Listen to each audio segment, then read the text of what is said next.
Thank you for joining us for this breaking news. I'm Ruben Diaz. Top government officials are now in Memphis as we speak. They have just landed to take a closer look at the Memphis Safe Task Force. Let's take a look right now at the airport, taking a live look right now. This is at the airport, a video and appearance of where this motorcade will be as U.S. Attorney General Pam Bondi and Secretary of War Pete Hegseth have now just landed here in Memphis as part of a kind of a mini tour, so to speak, of the Memphis Safe Task Force. We've been keeping a close eye on this situation all day long. You can see several state troopers there, highway patrolmen. They're ready to lead the motorcade from the airport to the command and staging center, which is off of Nixon and Haley. We will continue to follow this as you see them start to take off right now. We're watching this in real time as it happens. Again, this is live right now. Pam Bondi and Pete Hegseth just now landing here in Memphis. So we are following this as it continues to develop. We actually have video from when they were actually boarding a plane earlier this morning. This is at the Joint Base Andrews in Maryland there. This is Pam Bondi getting on that plane. This was earlier this morning. We had gotten word that they would be making a trip to Memphis to tour some of the command center and potentially even speak. And so we've been monitoring this all day long. Pete Hegseth, Secretary of War Pete Hegseth, also going to be boarding this plane as well. Again, this is video from much earlier today, a little bit after lunchtime when they were boarding this plane to head to Memphis, which we now know they have just landed here in Memphis. Again, that was Pam Bondi boarding the plane. And then you're about to see Secretary of War Pete Hegseth as well as he's getting ready to board the plane. Again, this was taken earlier today, but this is back now live at the actual airport as they have landed. You can see the motorcade getting ready and prepared as all those state troopers are, and the highway patrolmen are ready to, and the police rather officials are ready to lead them to the command center, which is going to be off of Haley Road and Nixon. Again, back to more video of them boarding the plane this morning. This has been an ongoing story, obviously, that we've been following all morning long and for several weeks. But we did get the word this morning that they would be arriving in Memphis to tour, again, the command center and potentially even speak as well. So what we're going to be doing is continuing to follow this all day long. Now, Attorney General Pam Bondi, U.S. Secretary of War Pete Hegseth, that we just mentioned, are now in Memphis. Okay, they are in the Bluff City as the Memphis Safe Task Force enters its third day of operations. Now, earlier this morning, Pam Bondi shared an update on the task force on X. She wrote that 53 arrests have been made so far and that 20 illegal firearms have been seized. You may have seen this on social media. Now, these numbers are from just the first 2 days that the Memphis Safe Task Force has actually been operational. This is all part of a message that she posted on X, obviously formerly known as Twitter. She also shared that a minor who had been missing has now been found, and that deputies found 3 firearms at the home of a murder suspect as well. Again, this is what Attorney General Pam Bondi tweeted or posted on X rather earlier this morning. We're also learning more on how city leaders plan to keep everybody informed as this task force operations continue to evolve. Now, again, this is all some of the stuff we've been building towards over the last several days. At a town hall, Memphis Mayor Paul Young commented that the city's already been working to reduce the crime, but now without knowing all the details, he hopes that agencies on the ground will help support those efforts. He may get some of those answers today. Some people, like Police Chief C.J. Davis, claim that they still don't have the full picture. And in fact, according to Mayor Young, this week was the first time that leaders actually got any real structure around this plan. I just had the first engagement with all the federal agencies yesterday, at least with them on the ground. I think we're still working through how they're going to fold into some of the things that are working within MPD. Now, Mayor Young clarified that the National Guard is not here yet, even though there has been word of people seeing troops of some sort in town today. That is expected may be part of the experience that's happening today with Pam Bondi and Pete Hegseth coming to town. The National Guard is expected within the next 2 weeks. He also announced that his administration will start having daily briefings on what's happening within the city as this task force continues. We're going to continue to keep you updated on all the stuff that's going on around this event that's happening today, which is, as we just mentioned a few minutes ago, Attorney General Pam Bondi and War Secretary Pete Hegseth arriving in Memphis just now. We've just got word that they just landed here a few minutes ago. And as they've landed, we are going to continue to keep an eye on the motorcade that will take them from the airport to the staging area and the command center. We will have a live reporter there as well, so we can get you updated. We will also take any live press conferences or comments that are made by those officials as they are here. Now, we're keeping a close eye on this Memphis Safe Task Force as we continue to monitor this situation. Now, not only has this been a topic amongst the communities and in the neighborhood, it's been a topic around Washington as well as other state and local officials and leaders as well. Let's continue on with our coverage over the last several days. Now, the task force that we've been talking about was a topic of discussion in the Senate committee hearing on Capitol Hill. Now, that hearing focused on what the Trump administration calls the human cost of soft on crime policies. Republican State Senator Brent Taylor told U.S. senators that violent crime is rampant and it's running off the middle class. In fact, Taylor believes the task force efforts will help cut crime, but he did call Shelby County DA Steve Mulroy the weak link in bringing those cases to justice. My concern is that not all of those arrests will end with federal prosecutions. Many of those arrests will be deferred to the state for prosecution, which would be our local district attorney. And my concern is, as I said in my opening statement, he is the weak link in all of this because the cases that get referred to state court, as soon as the federal agencies leave and the National Guard leaves and the THP officers leave, he will drag around and dismiss the cases. Now, Taylor also recommended that the DOJ enter into a consent decree that will require the Shelby County DA to enforce tough on crime policies. Now, in a statement, the DA's office did write, in part, violent crime rose steadily for a decade under Republican tough on crime DA, whom Senator Taylor supported. Within a year of me taking office, it began to decline by double-digit percentages and has continued that decline for 7 straight quarters. Now, crime, of course, has been the driving force for the Trump administration to send troops here to Memphis, but Mayor Paul Young has immediately pushed back, saying that the crime is, in fact, down. Let's take a look at some of the numbers as we continue to monitor the situation that's happening live there at the airport. According to preliminary data from the Tennessee Bureau of Investigation, reported crime in Memphis dropped across the board in the first half of this year compared to the first half of last year. Violent crime is down by 17.4%. That includes a drop in murders, robberies, rapes, and assaults. Property crime down by 22.2%, which is led by a 36% drop in car thefts. Overall, crime involving guns is down more than 12%. Domestic violence reports are down too by about 6%. Now, in a social media post back in July, MPD credited the work of their officers and the community for those lowered crime rates. Now, as the task force continues to unfold, homeless shelters are preparing for how the deployment could impact the people that they are serving. Now, there is a concern that more people will seek shelter if they fear being displaced or even potentially arrested at this point in time. Places like the Hospitality Hub serve hundreds of people each week. With no communication from the task force, staff at that shelter are left relying on experience and instinct at this point. We're adding a second, what's called a clarity machine. It allows us to print an ID from the Homeless Management Information System. So if we cannot get a state ID same day, we can at least have somebody with an identification card with their name and photo on it to have in the interim time. Now, Room in the Inn operates a faith-based shelter model. They sent a statement saying that Room in the Inn Memphis is dedicated to, as always, sheltering people experiencing homelessness. People in Memphis who are without shelter need us all, including the faith communities, nonprofits, and government officials, to work together for creative solutions to complicated issues.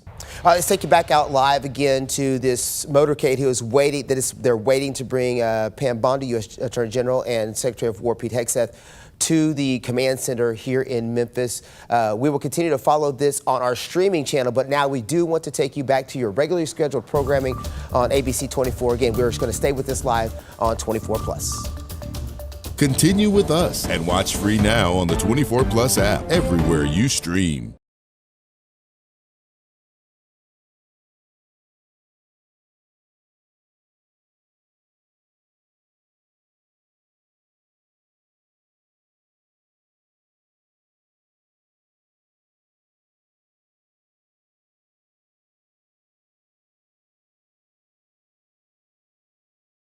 A few minutes ago.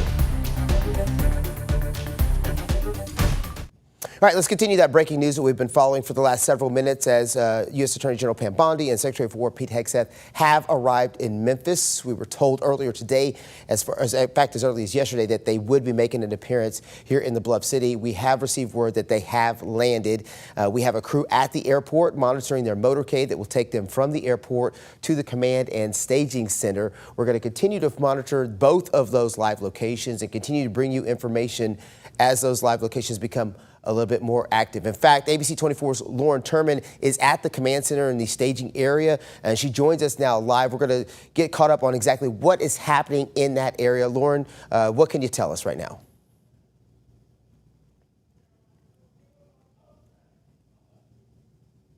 In East Memphis, with several other members of the media out here at this time. And so what we're, again, waiting on right now is the arrival of Attorney General Pam Bondi as well as Secretary Pete Hegseth here. Now, I want to show you a little bit more of what we're looking at here now. Might not look like very much. Officers have been walking back and forth, kind of trying to get prepared for things as we are expecting their arrival and potentially for them to come and talk to us as well. But I want to re-emphasize some things for you that we've heard over the past couple of days here. Now, the first thing is that Attorney General Pam Bondi has been emphasizing that she wants this to continue to be a collaborative effort between the Memphis Police Department, Shelby County Sheriff's Office, and all of the other federal agencies that are part of this effort at this time.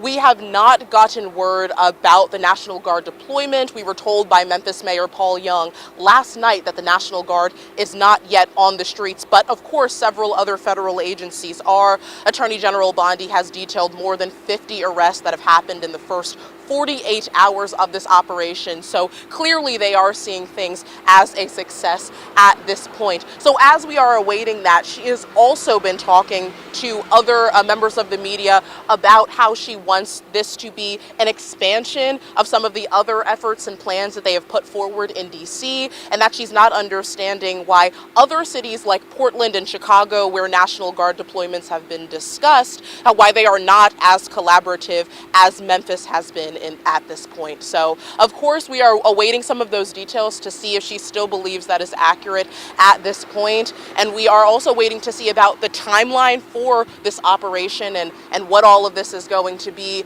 now. But as we do, we'll continue to get the latest information for you, and anything else that we see or any more developments, we will bring that to you first. But for now, in East Memphis, I'm Lauren Turman. Back to you.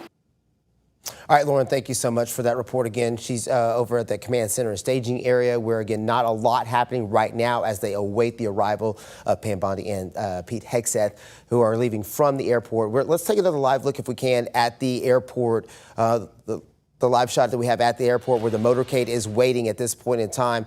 They're waiting to take U.S. Attorney General Pam Bondi and Secretary of War Pete Hegseth from the airport to the actual staging and command center, which is where Lauren Turman just reported from. Now, we did receive word this morning that they would be arriving in Memphis and kind of touring the command center and getting a closer look at the Memphis Safe Task Force, so to speak. But we aren't 100% sure exactly what the plan is for them to speak, if they're going to speak, and when that will be. So we're going to continue to monitor this situation all morning long to kind of make sure that we're on top of exactly what's happening. You can see several members of the motorcade there just waiting, obviously waiting for them to depart the plane and then get into the vehicles that they need to get into to move from the airport location to where they're actually going to be touring and speaking potentially here in just the next few minutes. We've been on this story all morning long, knowing that it was going to be something that was going to happen. We just weren't 100% sure of the timeline until we heard word that they were boarding the plane and then eventually landing. In fact, we actually have some video of them boarding the plane earlier this morning. Earlier this morning. They actually did around lunchtime today. There you see Pam Bondi boarding the plane. This is taking place at Joint Base Andrews in Maryland. Pam Bondi there shaking hands with several members of the military at that point, several officials, and then she's going to board the plane. At that point, you'll then see Secretary of War Pete Hegseth depart from his vehicle, and he will also board that plane. Now, it's a roughly 2-hour flight from where they were to get to Memphis, and so that's around what time we knew what time they would be able to arrive. So we've been preparing for this arrival. There was Pam Bondi actually getting onto the plane, and then here you see the Secretary of War Pete Hegseth doing the same as he salutes and then shakes hands before he boards the plane. We are Still waiting to hear exactly what the plan is once they get to the command center.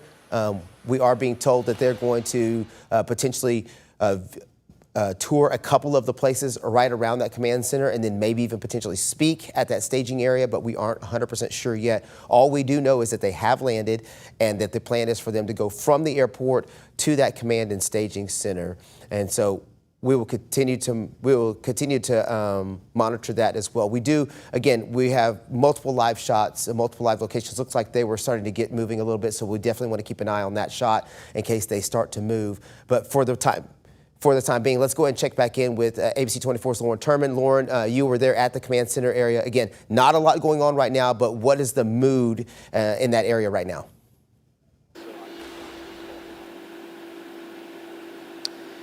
You're right, Ruben, not a whole lot going on right now, but as you might be able to have just seen, there are several cars that have been traveling, a lot of law enforcement vehicles out here at this staging area as of right now. We're hearing that they're moving right now. This motorcade is moving as well. And the Attorney General has talked about how her plan here is to meet with several of the Sorry to cut you off there, Lauren. Let's go ahead and take another live look at that motorcade as they are now leaving. There you see the vehicle starting to leave the airport on that motorcade, which is now headed to where Lauren is at right now. You see several government SUVs with the lights shining, with the lights going. The motorcycles were in front as we're getting an image of this motorcade now leaving the airport. Again, this is U.S. Attorney General Pam Bondi and Secretary of War Pete Hegseth as they have arrived in Memphis and are now heading to that command center to tour some of the Memphis Safe Task Force operations and potentially even speak on the first couple of days so far of the task force. Important to note that Pam Bondi has tweeted or posted on X that there were up to 53 arrests made in the first 2 days, 20 illegal firearms seized as well here in these first 2 days of the Memphis Safe Task Force. Again, you just were able to watch live as that motorcade was leaving the airport. It looks like they are out of our view at this point in time now. So they are now headed to where Lauren Turman is located. So what we're going to do is let's continue this team coverage by going back to Lauren. Lauren, sorry to cut you off there a minute ago, but they are now headed your direction. Are you starting to see any change in what's going on around you now?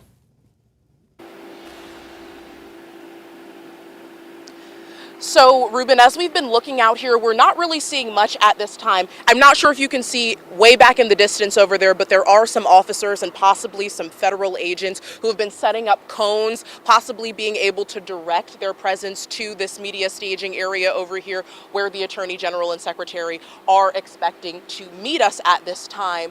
But before we get into that, and as we are still awaiting for them to come and speak with us, I want to run down for you some of what Attorney General Bondi has been saying in terms of what she's hoping to really effectively do here as she comes to meet with Memphis officials. She comes to really see and lay eyes on the troops and the guardsmen on the ground. She's also looking to talk to the federal agents as well, and she also mentioned some locals. So they've clearly got a lot to do. We're not exactly sure about the timeline in which they're going to stay here, but certainly a lot for her to meet with, a lot of people for her to talk to as well, and really established more of a collaboration with Mayor Paul Young, as well as I'm sure Police Chief C.J. Davis and potentially Shelby County Sheriff Floyd Bonner as well there. So certainly a lot of questions and details for them to be revealed. She has also mentioned over the past several days that she is closely aligning the plan for Memphis with the plan that was already established in D.C. Whether or not they will be changing that at all still remains to be seen, and certainly something that we will be attempting to ask her as she comes to speak with us as well. But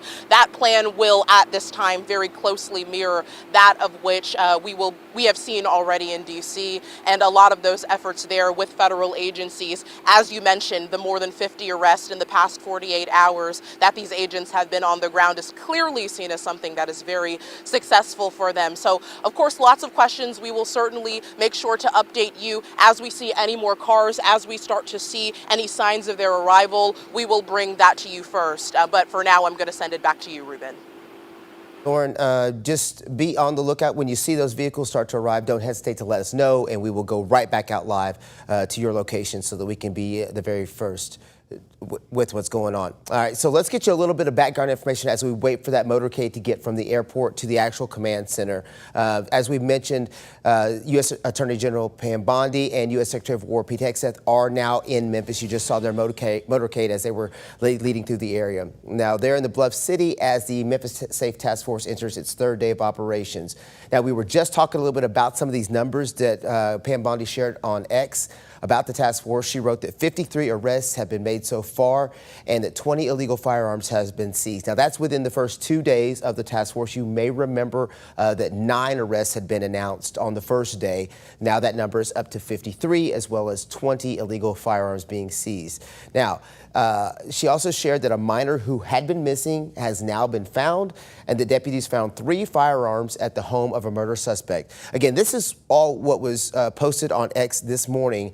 Whenever we all got up, we were able to see that information, the 53 arrests and 20 illegal firearms. And so clearly they see this as a success, as Lauren was saying, as the operation is working, at least the way in their minds. So we're trying to continue to monitor and see what's next and how this will all continue to evolve. Part of that is what city leaders are doing during this plan. We're learning more about how city leaders plan to keep everybody else, you and me, informed as this Memphis Safe Task Force continues to move forward. So at a town hall, Memphis Mayor Paul Young commented that the city's already been working to reduce the crime, but now, without knowing all of the details of the task force, he's hoping that the agencies on the ground will help support the efforts that are already in place. In fact, some people like Police Chief C.J. Davis claim that they still don't have a full picture yet of what's going on. In fact, according to Mayor Young, this week was actually the first time that leaders got any real structure around that plan. I just had the first engagement with all the federal agencies yesterday, at least with them on the ground. I think we're still working through how they're going to fold into some of the things that are working within MPD. Now, Mayor Young did clarify that the National Guard is not here yet, but they are expected to arrive within the next 2 weeks at this point. He also announced that his administration is going to start having daily briefings on what is happening within the city as this task force continues. Now, we are continuing to follow what is happening at the command center and the staging area. Again, just to get you a little recap, Attorney General Pam Bondi and Secretary of War Pete Hegseth are now in Memphis. They arrived just moments ago. Roughly 20 minutes ago, maybe at this point in time, we got word that they'd officially landed. The motorcade was ready and prepared. We were waiting for that motorcade to leave. As they left the airport, we brought you that live. And then we've been out to the command and staging center with ABC's Lauren Turman, ABC 24's Lauren Turman, as she awaits for that motorcade to get to the actual command center. We're going to keep an eye on all of this stuff that's happening with the Memphis Safe Task Force. Now, that task force, by the way, has been a topic of discussion all over the place, including in Senate committee hearings.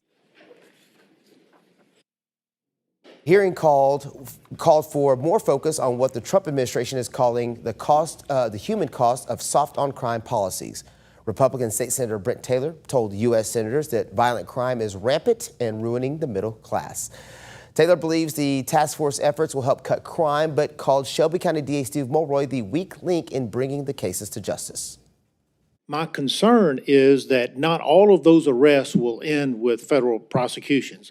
Many of those arrests will be deferred to the state for prosecution, which would be our local district attorney.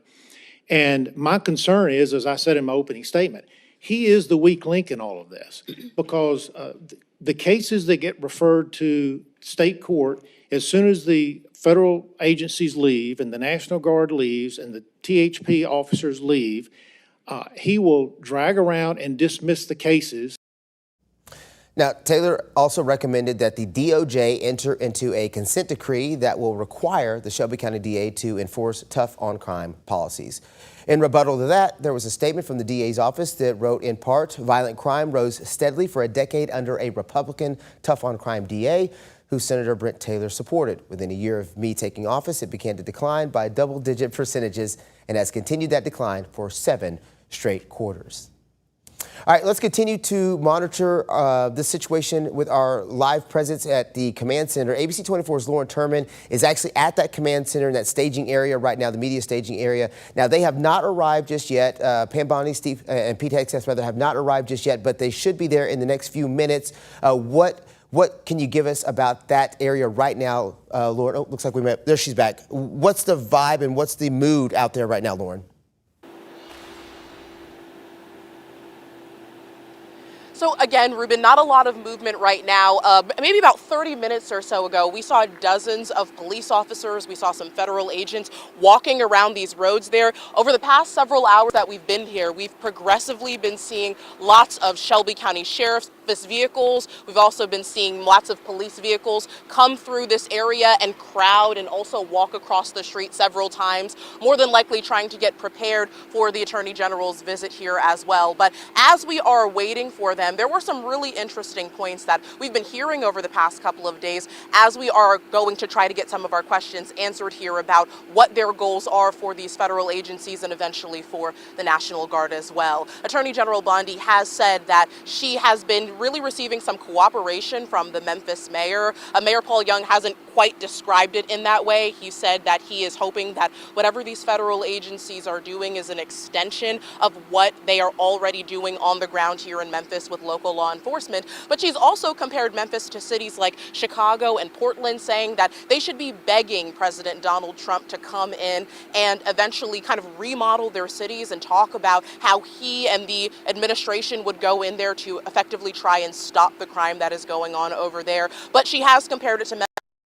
All of the officials here have been quite collaborative with their administration as well. Now, again, as you said, we are expecting these officials to come here and speak with us in the next few minutes. But at this point, there is certainly a lot comparatively to see because, as we know, there is quite a large difference between the crime efforts here in Memphis and between what we initially saw when National Guard troops were deployed in D.C. And now that we've gotten more of a scope of what all is happening here, it will be interesting to see if they veer off of their plan for what they had about crime fighting in D.C. or if they stick on that same path and pretty much exactly implement the same thing. Again, you mentioned the success of what they've already been seeing in the past 48 hours with the more than 50 arrests and the 20 illegal gun seizures at this point. And there's really nothing at this point that says that they will not be continuing that effort and continuing those arrests. So it will remain to be seen if what Police Chief C.J. Davis as well as Shelby County Sheriff Floyd Bonner, if their method of what is stopping and preventing crime within the city and the county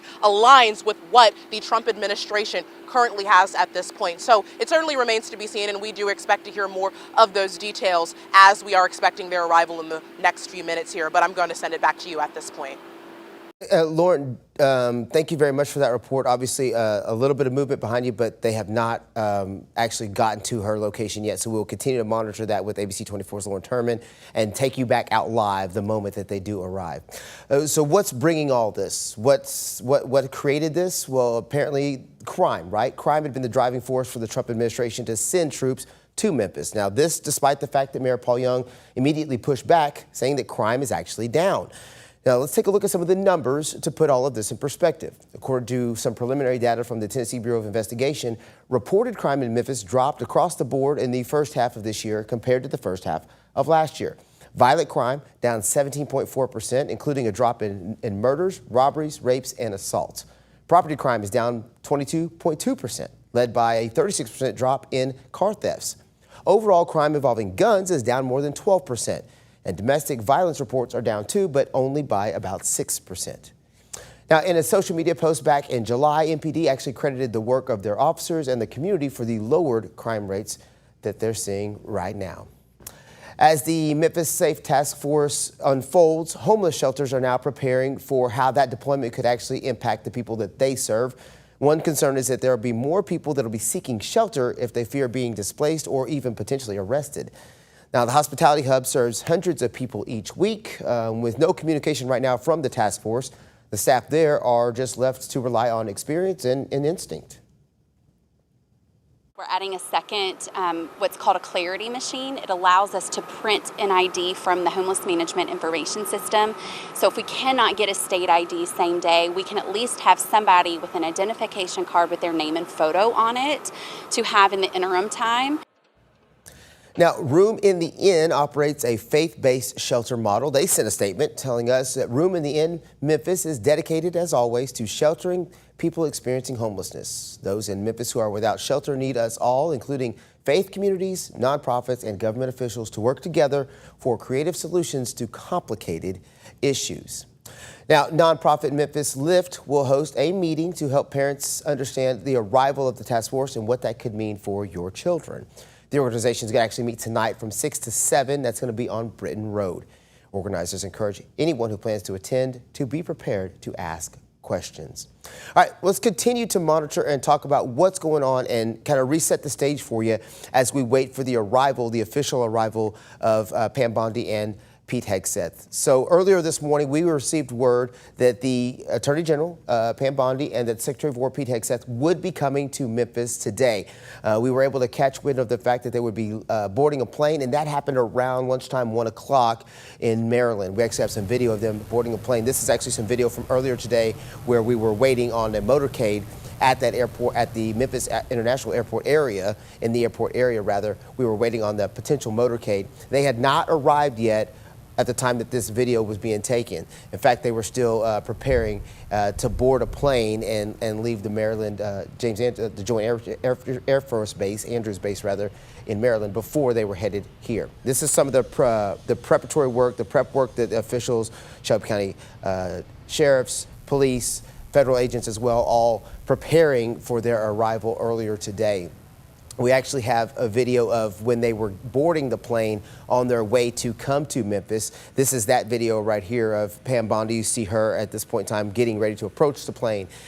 She eventually will board that plane after she shakes some hands and then eventually gets on the plane. Now, we have been, we're told yesterday, we had heard yesterday that they may be arriving in Memphis today, but we did not have a time frame. And so as we were monitoring this situation this morning, we were able to catch word that they were going to be boarding this plane, and we were able to get video of them boarding the plane. This is Attorney General Pam Bondi boarding the plane, and then you will see Secretary of War Pete Hegseth exit from his official vehicle right here. And then he will shake some hands as well as he gets ready to board this plane at Joint Base Andrews in Maryland as well. So they were on their way at this point in time. This was earlier today, roughly around 1 o'clock. It's roughly a 2-hour flight. Roughly around 1 o'clock, they boarded this plane to head here to Memphis. The idea here was to get to Memphis and then tour the Memphis Safe Task Force Command Center and potentially even a couple of the other locations where they're doing some of their operations, holding some of their operations, and then maybe potentially even speak on what they perceive as the success at this point in time of the Memphis Safe Task Force. We can tell you that earlier today, some numbers were released by Attorney General Pam Bondi when she posted on X the number of arrests that have been made up to this point. She posted that there were 53 arrests that have been made with 20 illegal guns seized. Now, you might remember that on the first day of the Memphis Safe Task Force, they posted that there were 9 arrests made at that point in time with, I believe, 1 gun that had been seized. So those numbers have jumped up dramatically by the second day. Within that 48 hours, you see the post right here. 53 arrests had been made. 20 illegal firearms had been seized at that point in time. She also posted that a missing juvenile had been located, and that juvenile was located safely, and that 3 firearms were recovered at the home of a murder suspect as well. Obviously, this is some perceived success in this operation at this point in time, but we don't know what their numbers, what the context behind some of those numbers are. So we are still waiting to find out who was arrested, what those charges may have been that they were arrested for.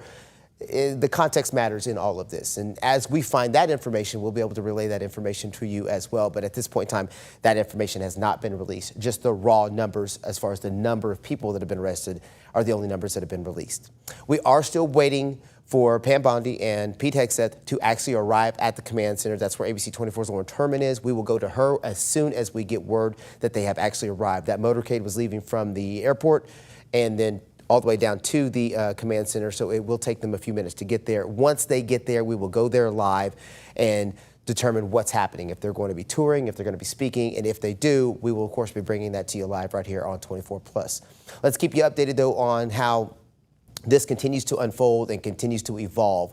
We're learning a lot more about how the city leaders plan to keep all of us informed as this task force continues to go throughout its operations and continues to evolve. In fact, last night at a town hall, Memphis Mayor Paul Young commented that the city has already been working to reduce the crime, but right now, without knowing all the details behind the task force, he's not sure how those two things work together 100%. He hopes, in fact, that the agencies on the ground will support the efforts that are already in place.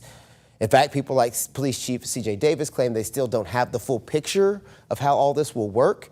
And to add to that point, Mayor Young mentioned that this week was the first time that leaders actually got any real structure around the actual plan. I just had the first engagement with all the federal agencies yesterday, at least with them on the ground.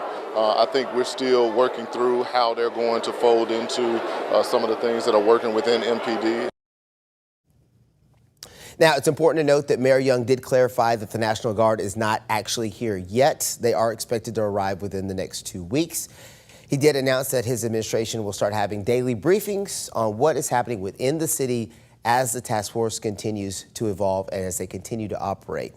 I'm assuming we can continue to get daily updates from Pam Bondi as well on her X account whenever they continue to add arrests to that total. All right, so let's continue to go through some of this for you and set the stage as we wait for them to actually arrive to that command center.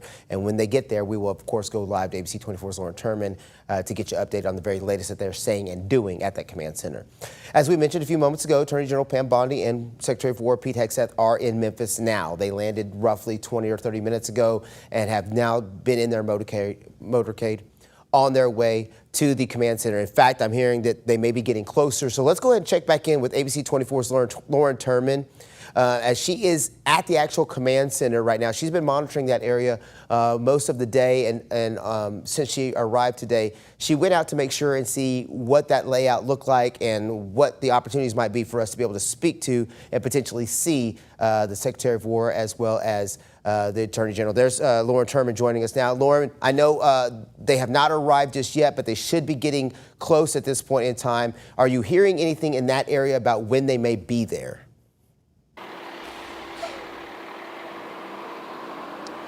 So at this point, Ruben, we're not really hearing very much about that. We're seeing some more cars and potentially other vehicles pass through as well, but not any definitive answers as to when they are going to be here. As well, as you said, they are traveling from the airport now, so they are expected to be here within the next couple of minutes if they come straight here as well. But as we're waiting for them, I mean, there is certainly a lot of questions and a lot of information to go through out here. As I've been covering this weeks, I've heard a lot of different perspectives from Memphians. As you well know, we've got mixed reactions throughout the city as to whether or not National Guardsmen need to line the street and the visuals, the optics that brings with it. I've spoken with historians, I've spoken with citizens, law enforcement, and several other people about how this could shape the city and what they are hoping that Memphis looks like once these federal agencies and the National Guard eventually moves out of the city here. So that's really one of the larger questions.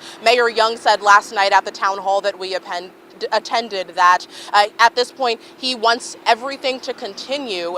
Whenever those troops do leave, he wants those efforts to continue as well. What MPD has been putting out, what the Shelby County Sheriff's Office has been putting out there, and their reduction of crime. Their statistics do show at this point that crime is going down, so they're hoping to continue those efforts as well. Now, we are starting to see some more police officers, sheriff's deputies, other enforcement agencies walking around, so we're not sure if that's an indication that the Attorney General and Secretary will be here within the next few minutes. Again, we haven't heard a very clear timeline be laid out here, but as you know, they're on the move and we are to this staging area, but it certainly will remain to be seen about how these efforts continue. And as historians say, certainly the past is something that is going to be influencing the future. Now, I am being told that the motorcade is nearby here, not exactly sure how soon they will be arriving, but I'm sure you can see behind me, traffic has certainly picked up in this area. You can see Memphis police officers walking down the street, other law enforcement walking around this area, probably trying to set up or secure the perimeter around this way, as there are some regular cars and other vehicles Way down the street there, the cones that are set up in this area as many cars continue to move through this zone. So we're waiting to see how exactly these efforts will be set up and what exactly that will bring here. But of course, we will keep an eye on things, as we do expect the Attorney General and the Secretary of War in the next few minutes. Ruben? All right, thanks a lot, Lauren. A lot to unpack. As you did notice, there is a lot of activity happening on site there. That don't know if that is an indicator that they are about to arrive, but it did definitely look like there was a lot of movement happening at that location at this point in time. Again, Attorney General Pam Bondi and Secretary of War Pete Hegseth have arrived in Memphis. They are going to be touring the Memphis Safe Task Force Command Center and probably looking at a couple of the operations that are going on in that area, and potentially even speaking at that media staging center. So Lauren Turman has been there all day long, and she's going to continue to monitor that situation. And as soon as they arrive, we will go back out live to her so that we can get their arrival and then potentially even hear from them when they get ready to speak at some point in time. We're going to continue to get you caught up on some of the events that have happened leading up to today's event, which is, of course, them arriving. Just mentioned a couple of seconds ago that the Attorney General, Pam Bondi, and the Secretary of War, Pete Hegseth, are in Memphis. They're keeping a close eye on that Memphis Safe Task Force. So we are hearing that the task force is getting close to where Lauren Turman is. I think we're going to go back out live to Lauren's shot and her location so that we can get that as they arrive. This is that actual location, and we just took that shot down for just a second. We'll go back to it here for you in just a minute, but we're going to take a live look out there at that command center where you can see. So there's ABC 24's Lauren Turman is right there in the middle, and then there you go. There's the street there behind us. Looks like we're having a little bit of technical difficulties with her live shot. We're going to continue to stay with this, though. This is just live TV and how it happens. We're going to continue to stay with Lauren. Lauren, let's go ahead and get you caught up. We hear that the task force may be arriving here in the next few minutes. Lauren? Hey, Ruben. Yes, so we are starting to hear some sirens, seeing some highway patrol vehicles and other police vehicles coming down this street as well. So we are that the Attorney General and the Secretary will be arriving here within the next couple of minutes. Again, we're hearing sirens. We're not quite seeing anything right now, but we just saw about if you can see down that road, you can see about 4 or 5 highway patrol cars that are coming down and turning into this area that they've had for media staging set up as well. Again, we've been seeing dozens of officers, some federal agents, and some deputies also in this area as well throughout the day, walking along the streets, trying to make sure, I'm assuming that they are in place for this as we await what will come from this press conference and from this media event as well. But we're not seeing any signs of them here quite yet, but you can certainly see some of those cars, those highway patrol vehicles are turning into the street right here as well. Sirens, we're not really hearing them anymore, but we are waiting for that to bring them in as well. We're to be coming down Haley. That's the direction that we saw that motorcade leaving as well. We're hearing that they are somewhere around this area or this vicinity, but again, we're not quite able to lay eyes on them here just yet. But the cones that are set up, traffic is certainly moving in a specific pace as the cars and other vehicles are moving up and down the street here as well. So not seeing anything here quite yet, but vicinity. And so if you stay with us over the next couple of minutes, we'll be sure to let you know as soon as we lay eyes on them and what we've got going on. Thank you, ABC 24's Lauren Turman, for that report. Let's continue our team coverage, though. Let's check in with Ezekiel Telemaco. We're going to check in with Ezekiel here in just a few minutes. He's at the Shelby County Preparedness Center. He's going to be giving us another update as we continue to go. Again, we're following the breaking news today that Pam Bondi and Pete Hegseth have arrived in Memphis. They are going to be at the location where ABC 24's Lauren Turman was just at. She's there monitoring that location as the command center and media staging area as well. So as soon as they arrive, as soon as that motorcade arrives, we will go back out there live. So far today, we have gone from they getting onto the plane in Maryland to their motorcade. Once they landed here in Memphis, we were able to see them live on that motorcade as they left the airport, headed to that command center. And now we are all just waiting for them to arrive at that command center so we can see basically what's next. Will there be a press conference? Will they be touring different parts of the operation? What exactly they're here to do, we don't 100% know. We're waiting for that once they arrive to that actual location.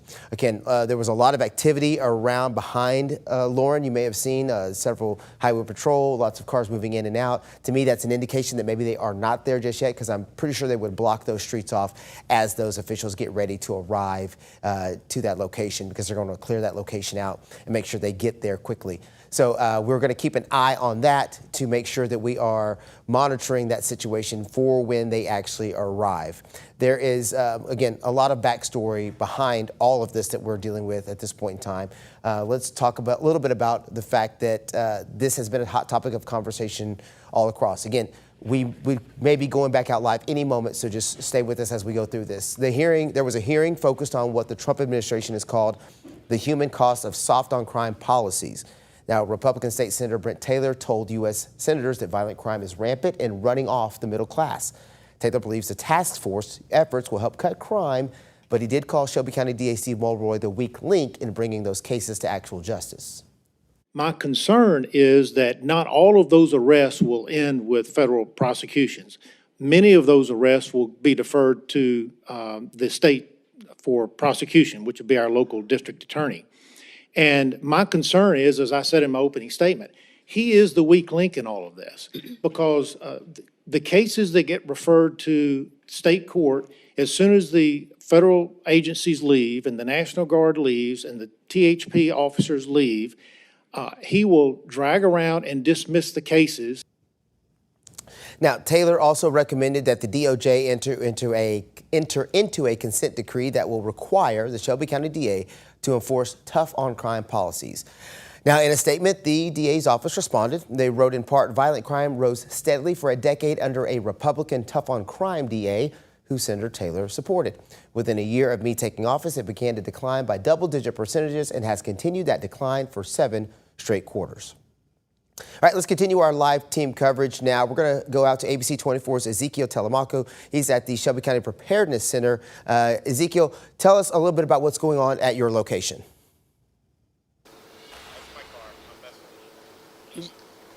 Yeah, about 5 to 10 minutes ago, we just saw a giant motorcade of SUVs and motorcycles and a bunch of different government vehicles, showing that the National Guard is here, obviously, in front of this building. I've seen National Guard members myself come in and out of this building. Now, if you look over here, there's actually a sniper on the top of this building who's scoping out the area. So it's just a matter of when they arrive in terms of government officials. We're still waiting for them to come here. But we've already seen a lot of action as of so far, and we're going to continue to monitor this situation. There for just a second. Don't leave just yet. Did you have any trouble getting into that location? Was it pretty well marked off, or did they kind of just let you in and let you get set up? I would assume there would be some pretty stringent rules with those people coming to town. I had no issues getting in, but I know that our photographer Sheila had some issues getting in here. So, you know, it seems like they closed off part of this area. I saw a motorcycle with a police officer tell pedestrians and people to basically go that way, instead closing off one of the roads. So I'm not sure about over there. I haven't gotten a chance to walk over there yet, but at some point I will. Actually, according to our photographer Sheila, it's also closed off as well. I just got confirmation from her behind the camera. So this whole side right here is closed off, and this side over there is closed off as well. I don't think that they're letting anyone in right now, Ruben. All right, thanks a lot. ABC 24's Ezekiel Telemaco at the Shelby County Preparedness Center, obviously identifying the fact that the roads have now been blocked off and shut off. That area has been closed down to make way for Attorney General Pam Bondi and Secretary of War Pete Hegseth to come in, which is typically what happens in these scenarios. They will divert the traffic and allow those government officials to get right through. They're not going to have them stay in traffic very often and very long. We're going to continue this live coverage as we continue to wait for them to arrive at the actual command center for the Memphis Safe Task Force. ABC 24's Lauren Turman has been at that command center. She's at that staging area as well, kind of monitoring that area to make sure of when that motorcade actually arrives. As of right now, it has not arrived at her location. when it does arrive, we will go back to that area. But right now, we're going to continue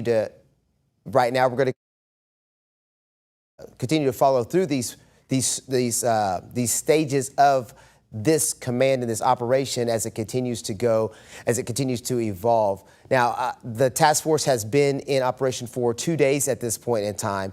And during that time frame, there have been 53 arrests already made, and there have been several other 20 illegal firearms at this point have now been seized. All right, we have been getting questions about who has the power to arrest and detain. So let's get you caught up on some of that information. Right now, Governor Lee does tell us that the National Guard does not have that authority, but some agencies involved in the task force do have that kind of authority. Let's break down some of this by jurisdiction. In fact, let's go back out live to ABC 24's Lauren Turman. We hear that Pete Hegseth is here. He has arrived. Let's take that right now.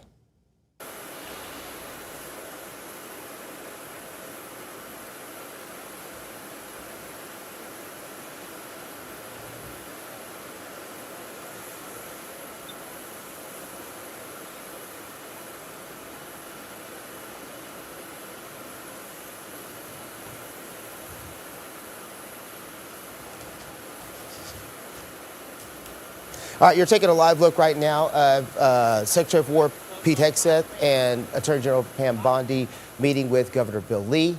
They have arrived in Memphis. This is a live look from ABC itself as they're embedded in this arrival. You can see they are now getting into that motorcade at that point in time. This is, again, a look at where apparently there will be some sort of press conference or speech made at some point. Taking another live look. Again, this is from our ABC station who is getting us these exclusive live looks inside some of this command center and as well as in that motorcade. We had not been able to get that image or see that at that point in time. That live shot obviously no longer available, but we had not been able to see inside that motorcade at that point. We were able to see Pete Hegseth meet with Governor Bill Lee as well as Attorney General Pam Bondi meeting with the governor as well before they got into their vehicles to begin to move. Now, not sure where that was actually taking place, but that did happen just live on the air as you saw it.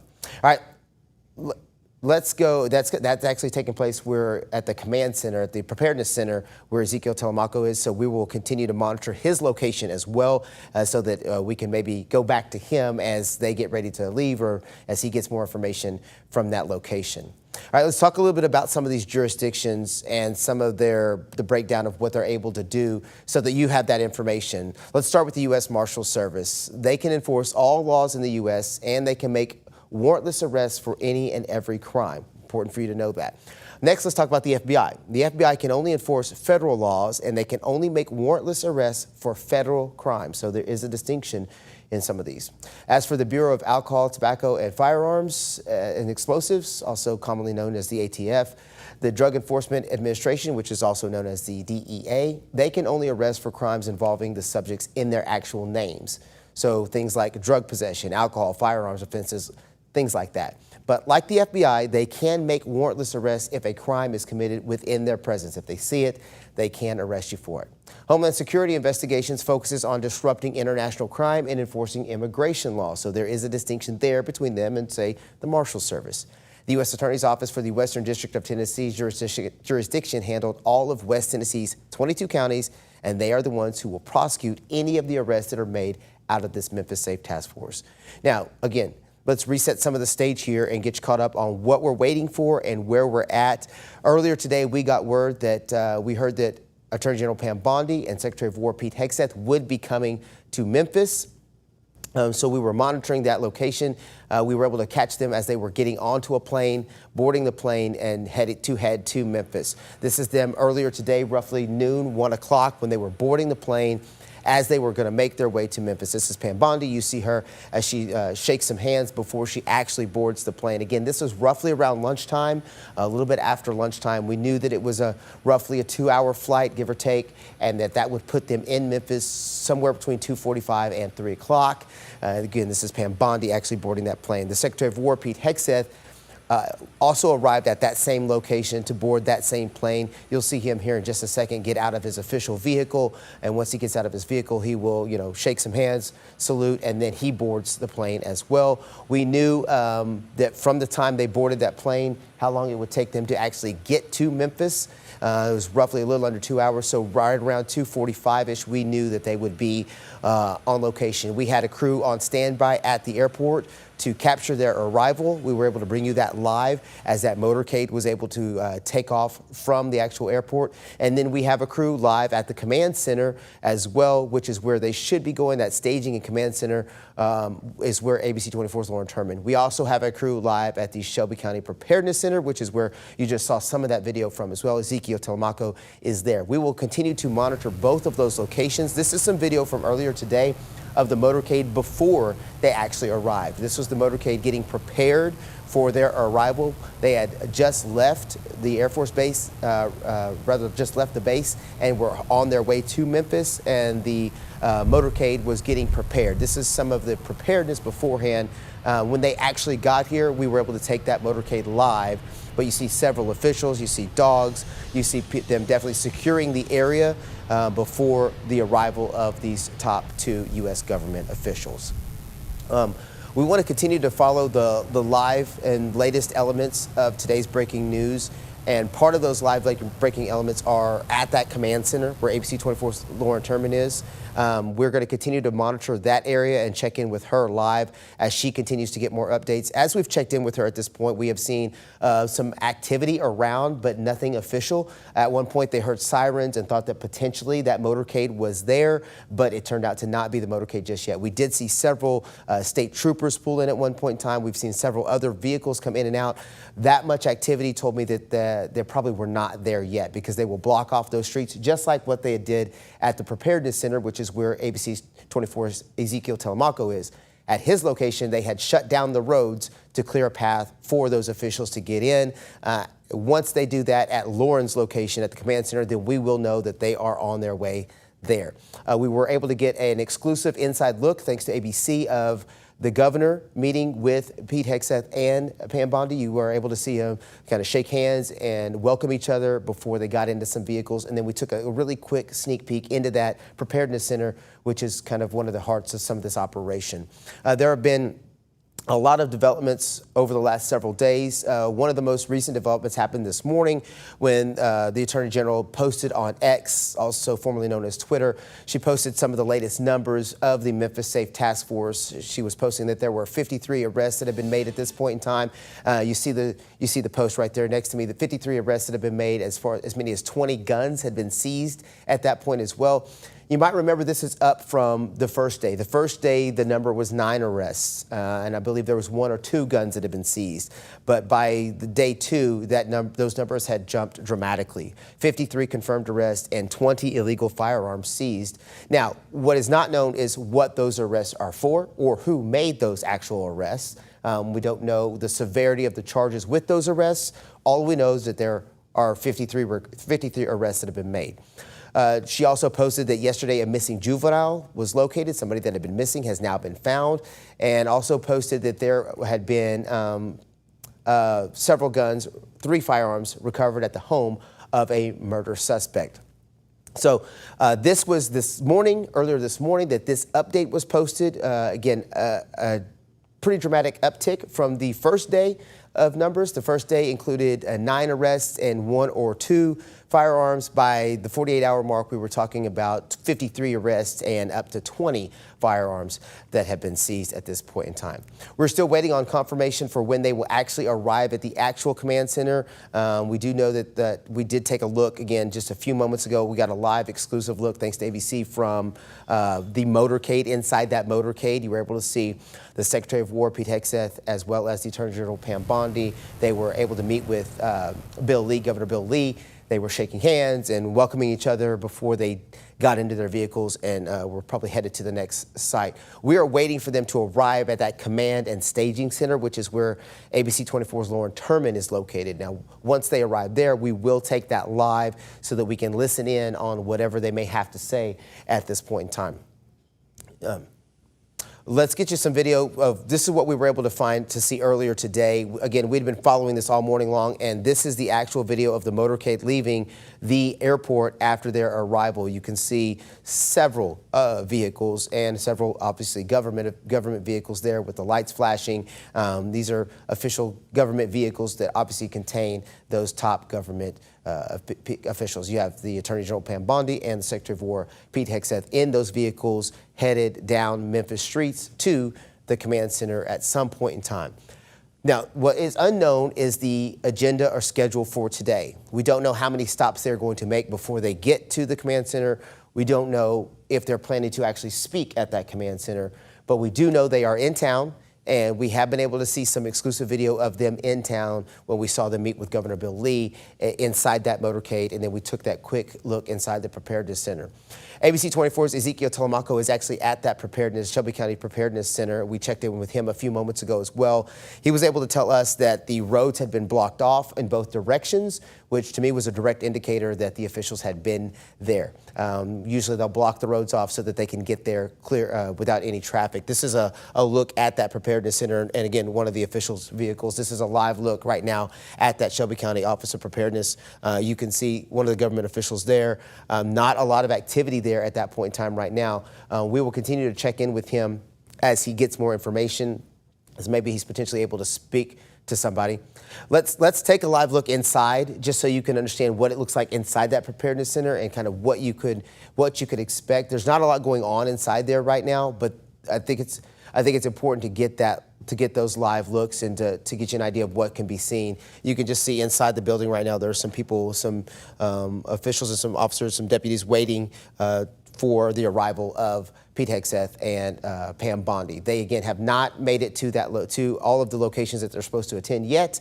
We're still waiting to figure out what the agenda and schedule is for their visit here today.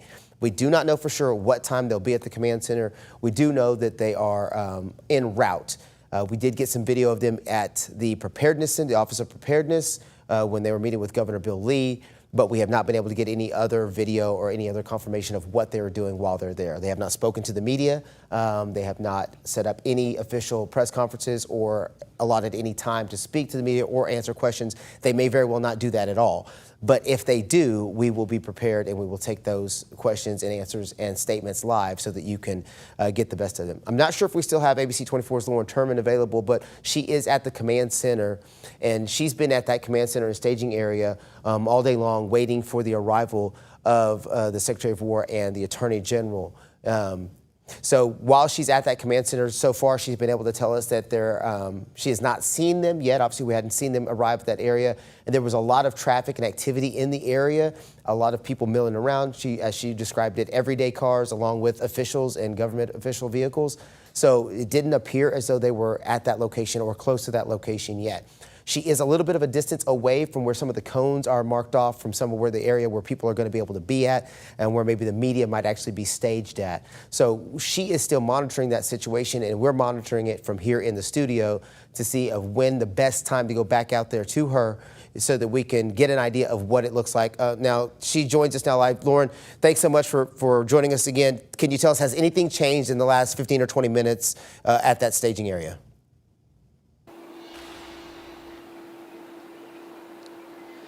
Unfortunately, not very much at this point, Ruben, but we are seeing a steady stream of law enforcement vehicles. You can see the Shelby County Sheriff's Office vehicle right there. A deputy is on the side of the road guiding cars around and trying to set up things. We're seeing cones being set up more as kind of a barricade that you had mentioned earlier. There are several locations around this area in East Memphis that have been barricaded at this point.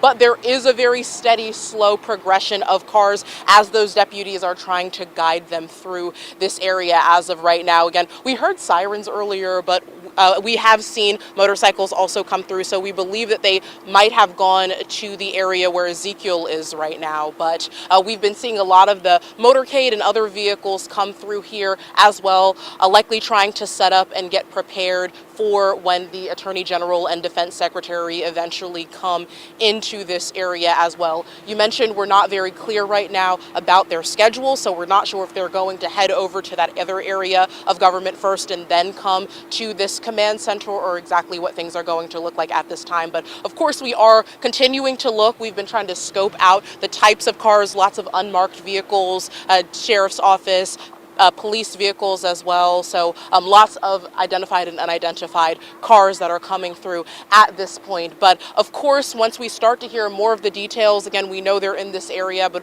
when they start to gravitate over here and we start to see more of that motorcade and procession coming in, we will, of course, update you with the latest information. Back to you, Ruben. All right, Lauren, don't leave me just yet. If we can keep Lauren available, I'd like to get a check-in with her about. Although we haven't been able to see anybody there yet, Lauren, have you been able? Has there been any buzz of activity that leads you to believe that they're getting closer and closer? Because sometimes when in these situations you start to see more people move to gravitate to a certain area.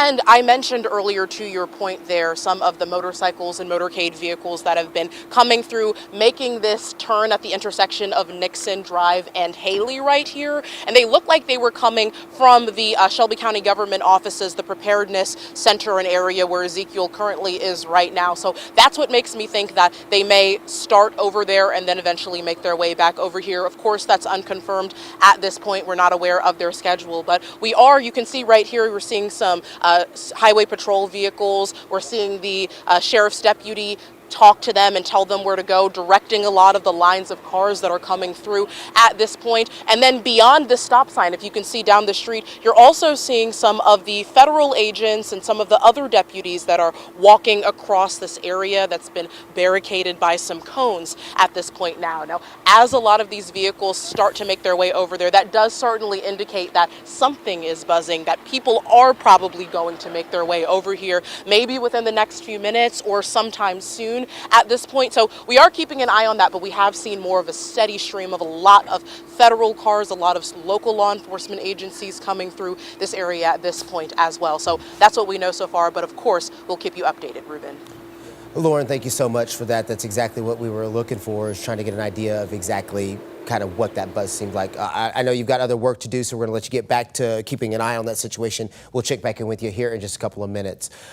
While Lauren continues to monitor the situation at that command center and staging area, I do know that we have ABC 24's Ezekiel Telemaco at the Preparedness Center, Office of Preparedness for Shelby County. When we get an opportunity, we're going to check in with him as well and see if he is getting any new reports or has gotten any new information at that location. This is a live look right now of that location where he's at. As soon as we get a chance to check in with Ezekiel, we're going to get an idea from him on what he's seen or heard since he's been there. There you see Ezekiel right now. Ezekiel, can you hear me as we're going through this? Have you been able to get any updates since you've been there from the very beginning? Anything new happening in your area? No, if anything, I would say that it's a little quiet. You know, things were ramping up with a lot of government vehicles coming in and out. As you look right here, you can see some sheriff, police officer cars right there. But as of right now, we're still waiting as to what's going to happen next. We've seen some troop members come in and out of the building, but as of right now, it's pretty quiet right now. All right, if we could just leave Ezekiel's shot up for a moment, even though we appreciate his report, you can definitely see a few of the Shelby County Sheriff's Office vehicles, and you see some of the government official vehicles there as well as he continues to monitor that situation. We appreciate his report. All right, let's bring it back here now to the studio and get you caught up on kind of what we know and where we're at this point in time and what we're waiting for. We are waiting for their official arrival at that command center. Lauren Turman with some great information on the ground at the scene to get you caught up on what she knew. Not a lot going on right here at the Office of Preparedness here for Ezekiel Telemaco. Just some official vehicles, some Shelby County Sheriff's Office vehicles there. Looks like a government official vehicle right here, but no word from anybody and no confirmation from anybody on what's happening inside that building or when or if anybody else is coming to that building. We were able to get some great information from ABC 24's Lauren Turman, who was live at that preparedness, rather at the command center and the staging area. She's been able to see several government officials as we just kind of take this live look at what we see here. To her point earlier, you see some what we would consider regular vehicles, regular cars and trucks driving through this area as well. But you will see some government officials coming through there as well. We've seen several highway patrolmen. There was actually a highway patrol officer at that intersection there. You can see some of the federal agents and some of the task force members here off in the distance as people are arriving. There has been no confirmation on exactly what is happening right now or when Pete Hegseth and Pam Bondi will arrive on scene, but this is obviously all in preparation for them to arrive. And as you start to see these roads get blocked off and cars not being able to be allowed through, then that's when you can expect to see those U.S. officials actually arrive on scene. Right now, a lot of activity in that area, a lot of vehicles coming and going in an area where you've got two top U.S. officials preparing to arrive any minute. We don't know their schedule of events for the day. So we're not sure how many stops they're going to make before they actually get to this location. But once they get to this location, we are prepared to take that live in case they have any statements or speeches or are going to take any questions from any of the members of the media who are there to monitor this situation. Again, lots of vehicles in and out.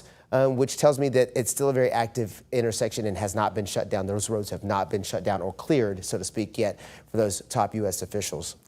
We're continuing to just follow this story as it continues to develop. We've been on the air for a little over an hour at this point in time as we're getting you ready for this breaking news that's been happening for this last hour or so. Attorney General Pam Bondi and Secretary of War Pete Hegseth are in Memphis. We were able to see them leave Maryland earlier today. We were able to watch them board a plane. We had gotten word that they were going to be making their way here. We were just trying to track down what that time frame actually looked like. And so we were actually able to watch them board a plane. Then after they arrived, we were there live as the motorcade prepared to take off. This is some video that we had from that motorcade. Again, we brought it to you live as soon as they arrived, and you can see all of the officials, the Shelby County Sheriff's Office deputy cars and the government officials all making their way through as this motorcade continued to go down the streets of Memphis. Now, not sure who all is with Pam Bondi and Pete Hegseth, but definitely those two are in that motorcade at some point in time. We were actually able to get kind of an exclusive look with ABC kind of embedded in that motorcade whenever they were able to meet with Governor Bill Lee. You were able to see them shake Bill Lee's hand and as he welcomed them to Memphis, and then they got into some cars and left again and kind of went on to their next spot. We were able to also get an inside look at that preparedness center and that preparedness office. This is an inside look as well. Thanks to ABC for this look. As you can see, people kind of in a wait and see mode. Everybody's just kind of waiting to see what's going to happen next and when they're actually going to be able to get the Secretary of War and the Attorney General in-house and hear from them. Again, once we get their schedule of events, once we know when they're going to leave, we will let you know. This, again, a live look at the Office of Preparedness. We were able to kind of take this look earlier, and as our photographer was able to pan up and down the street, you were able to see that there are several government officials there, several government vehicles there on that street. Now, ABC 24's Ezekiel Telemaco was able to tell us that those streets had been shut down earlier in the day. You just see a car go through now, which shows you the street is not shut down anymore. When he was there earlier, we took his first live report. He was able to tell us that those streets had been blocked on both sides, and that was obviously to let those officials through. We just saw a vehicle drive through, which tells you that that street is not blocked off anymore, which is probably a good indicator that they have left that location and are on to the next location. As these regular cars drive through, that is a great indicator of that, in my opinion. Now, this is inside that Office of Preparedness. As we continue to wait for them to arrive, we also have been taking live looks all day long at the command center as well. And that's where ABC 24's Lauren Turman is located. She's at that command center and staging area where we're waiting for the arrival of these top U.S. officials as they check in on the Memphis Safe Task Force and they potentially comment on what they perceive as the success in the first couple of days of this task force. Speaking of the first couple of days, let's get you caught up on something that was released this morning. Earlier today, Attorney General Pam Bondi was shared an update on the task force on X. She actually wrote that 53 arrests have been made up to this point. You may remember that the first day there were 9 arrests that have been made, but according to her X post today, there were 53 arrests that have been made and up to 20 illegal firearms that have been seized at this point. That's a very high number compared to what we saw on the first day, right? The first day was 9 arrests had been made and 1 or 2 guns had been recovered. So We're able to tell you that during this post, she was able to post it yesterday, a missing juvenile, that somebody that had been missing had now been located at that point in time. And we're also able to talk about the fact that she posted that 3 firearms had actually been recovered at the home of what they consider a murder suspect. So this again was from her post from earlier today. So we've been continuing to monitor that all morning long. All right, let's get you back caught up on where we're going and what we're doing. We're going to continue to follow this breaking news. One of the things that have been a hot topic of conversation up to this point, as I get to where we need to be here, is the jurisdictions that have been involved with all of these different agencies that are now involved in the Memphis Safe Task Force. So the jurisdiction has been a big question. Who can do what? What are your rights? And who's allowed to arrest who and who's allowed to do what? So let's take a closer look at what some of those jurisdictions are as we get further into this task force. Let's break it down by jurisdiction. Let's start with the U.S. Marshals Service. The U.S. Marshals Service can enforce all laws in the U.S. and they can make warrantless arrests for any and every crime. How about the FBI? You may be curious about that. Well, the FBI can only enforce federal laws and they can only make warrantless arrests for federal crimes. If you're talking about the Bureau of Alcohol, Tobacco, Firearms, and Explosives, also known as the ATF, and the Drug Enforcement Agency, which is commonly known as the DEA, they can only arrest for crimes involving the subjects in their actual names, right? So things like drug possession, alcohol, firearms offenses, and so on. But like the FBI, they can make warrantless arrests if a crime is committed in their presence.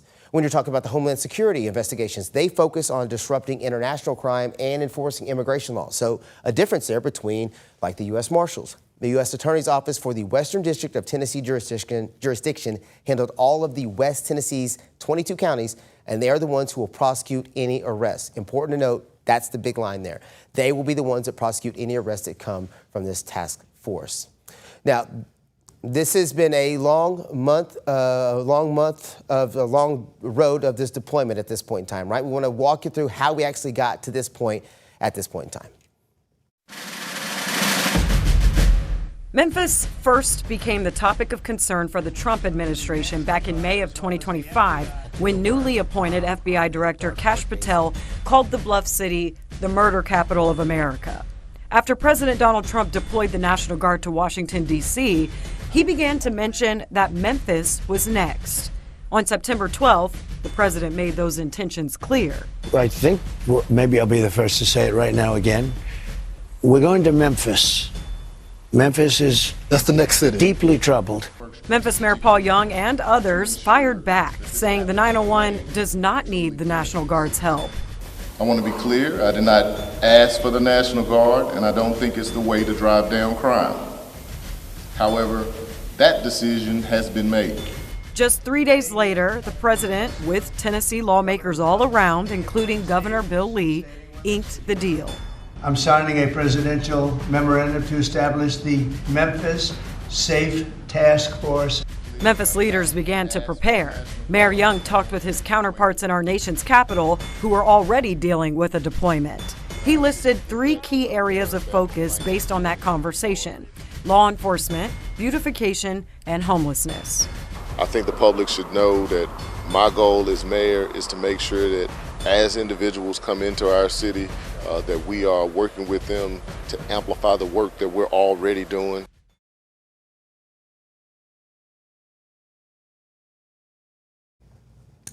All right, thank you for joining us for this breaking news. I am Pepper Baker, relieving Ruben Diaz for a little bit. It's a big day of news here in Memphis. We have the Memphis Safe Task Force in town, and we finally are seeing the White House officials, Attorney General Pam Bondi and Secretary of War Pete Hegseth, make their way into the Bluff City and make their way into the command center where all of these operations are setting up. So we do have crews out there. We have Lauren Turman, who is at the intersection of Nixon Drive and Haley Road. This is a live look at that. She is monitoring all of the traffic coming in and out, all of the military vehicles, all of the law enforcement vehicles coming out, because she believes that this may be where Hegseth and Bondi will be making their way through. We also have reporter Ezekiel Telemaco over at the Shelby County Office of Preparedness Center, where that command center is actually happening. And this is all in the area of the Shelby County Clerk's Office, the Public Works Department, the Housing Department, right near Mullen Station Road. Lots happening here, and a lot of the traffic. Okay, so as you can see right now, Pam Bondi and Hegseth have just walked into the Office of Preparedness. This is the command center. We're going to listen in. It looks like they might be ready to make an announcement. Folks that are the tip of the spear for this operation. For them, we're still working on our IDs. We have the different agencies represented in from the task force represented in this room. These are the folks that we go to when we need something from TBI or the FBI or any other agency. Something occurs, we go to that. How we can also investigate these things. So they're all represented here. This is 24/7.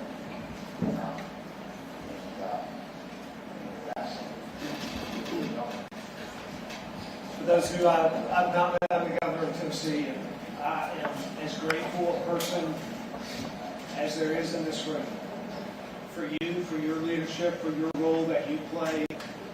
I'm grateful that President Trump has decided to make a priority of making great cities like Memphis safe cities for Memphians. This is a great American city that needs you and needs the efforts that you are going to be able to put into this city. And I'm very grateful for General Bondi, for Secretary Hegseth, Mr. Miller, for the entire resources of the federal government to be focused on our great city. We in Memphis are in a position that no other city in America is in. We have at our disposal the resources of every federal agency determined to clean the crime off of these streets so that Memphians can live and work and worship and raise our kids and enjoy the great things that Memphis has to offer without worrying about the things they have to worry about for decades. And that is whether or not their families are going to be safe. We are grateful to be a willing partner with these federal agencies, with the local agencies. It's a great opportunity. You can tell I'm excited about it, that you all are the ones that are going to have to do the hard work. There's a long way between here and there, and thank you for your commitment to do this hard work. Thank you, Governor. Thank you for being a great partner with us in this. And, President Trump knows Memphis is such an iconic city, and he was so excited about us coming here and working hand in hand with you to make Memphis safe again. And that's what we did in D.C. And Gaddy said you're 24/7. Well, so are we. When people play politics and shut down the federal government, we don't shut down because President Trump, crime doesn't stop, and you don't stop. So we're here to back you up, to be your partner. Be safe. Thank you for what you do. There's no higher calling than being a police officer, especially in a violent world in which we live. And, we all know Memphis has the highest violent crime rate in the country. And when we're all finished working hand in hand with you, no longer. And we want cops to be cops again. You can go out there and you can do your job, and our U.S. attorney is here, and we are going to charge anyone federally, and we're going to go tell all the officers soon, if you touch a police officer, you will be arrested. If you touch a federal police officer, it will be assaulting a federal officer. We're going to do everything we can to protect you so you can protect the citizens of Memphis. Thank you for what you do. Thank you for wearing the badge. We all care deeply about what you do, and we're here to help you and to have your backs like you always have ours. Secretary. Amen. Governor, thank you.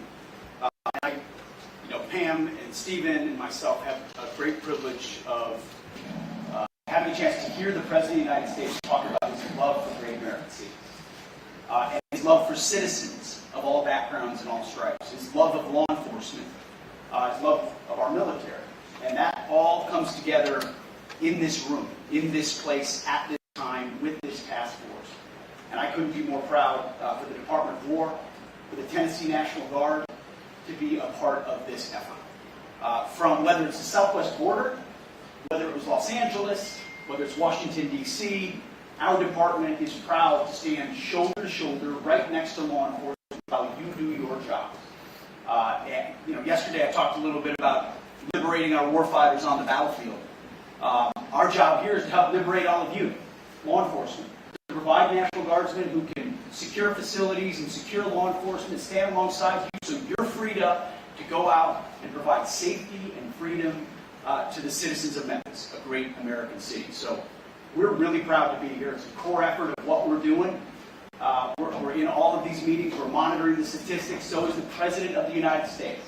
Rest assured, from the top to right here, he's paying attention to the data and the information that's coming out because he cares about this city and its citizens. And I just want to thank all the law enforcement in this room. What you do every day, what you do every night, what you do away from your families is incredible. And I am beyond grateful. Our department is grateful. And we're thankful to be standing right here. Thank you. Thank you. Thank you, Gaddy, Governor, and Pete. Thanks to all of you. So our mission here is very simple: zero tolerance for crime in the city of Memphis. We are taking broken windows to the next level. Every criminal infraction that we can enforce against the element in the city that has been causing all of the heartache, pain, suffering, and death, we are going to enforce. Everyone who's been out in the streets, you know who the bad guys are, you know who the villains are, you know who the gangbangers are, you know who the drug dealers are, you know who is causing all the bloodshed and misery in this city. Every resource we have, federal, state, and local, we are going to use to dismantle their networks without apology and without mercy. Everything we have, we are going to bulldoze the criminal element in this city and thereby liberate all the law-abiding citizens in the city. We're going to send the message that the city belongs to people who follow the law and obey the rules, and we're not going to live one more day in fear of criminals. No one should have to change their life path, change their routine, change when they go out, where they go out, what they do for fear of criminals. The idea that any person living in a city would say, oh, I can't walk down this block by myself, or I can't leave my house at this time of night, or I can't let my kids go to that store or that corner. Are you kidding me? We're going to tell our own families and children where they can and can't go because what a criminal's going to do? Over our dead bodies are we going to live that way anymore. It's not happening. I see the guns and badges in this room. You are unleashed. The handcuffs that you're carrying, they're not on you anymore. They're on the criminals. And whatever you need to get it done, we're going to get it done. State, local, federal, on President Trump's promise, we are going to get it done. Thank you.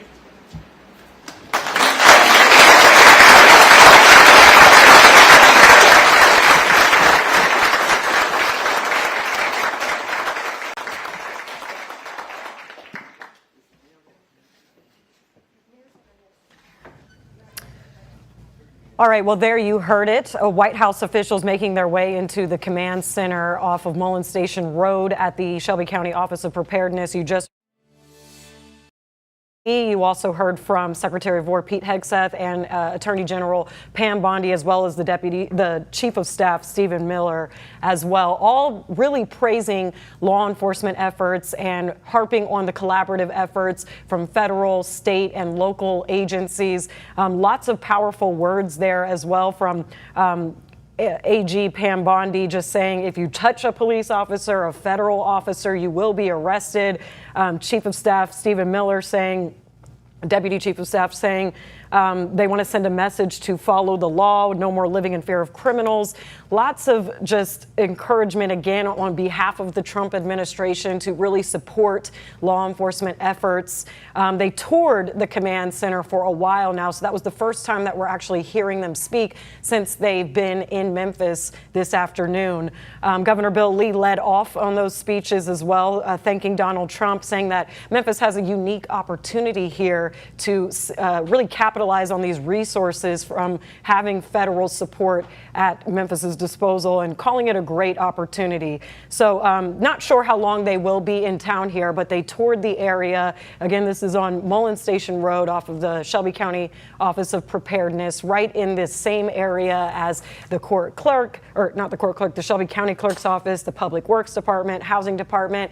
Lots of the streets around there have been blocked off. It is very hard to get there. We have 2 crews in the area as well. We have Lauren Turman here at what you're looking at. It's the intersection of Nixon Drive and Haley Road. She's been monitoring all the traffic, all the motorcades, the law enforcement vehicles, as well as the government official vehicles. We also have our Ezekiel Telemaco outside of the Office of Preparedness, where you just heard Pam Bondi speak, as well as Governor Lee and Pete Hegseth. I want to take Ezekiel now. Ezekiel, what did you see going into all of this right before they walked into the building?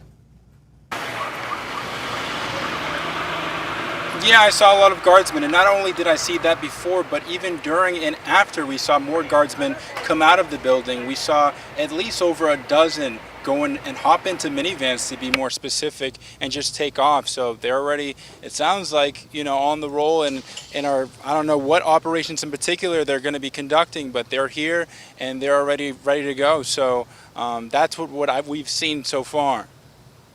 And you said you saw some troops or soldiers already. Give a little bit more breadth and paint the picture for us for who you've seen surveilling the area already. Yeah, so we've seen some snipers on top of the building, as well as just guardsmen in uniform outside, walking inside the building, hopping into unmarked vehicles. We've seen mainly white minivans and government vehicles. So we've seen more than a dozen of the guardsmen walk in and out of the building and just, you know, leave this premise during the meeting, before the meeting, and even after. I'm not sure if it's still going on as of right now since I'm doing this live shot, but that's what we've seen so far.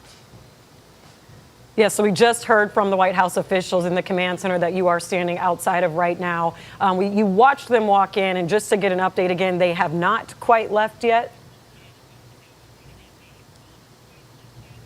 They're still coming out as we're speaking right now, and I'm sure that there's even more action going on in the back. So, because even when they arrived here, we didn't see them walk in through this front entrance. So I'm sure there's a lot more action back there that we're not seeing. But from what we've seen in front of the building, where people usually enter, there's been a lot of guardsmen walking in and out and getting into unmarked vehicles and leaving the premise.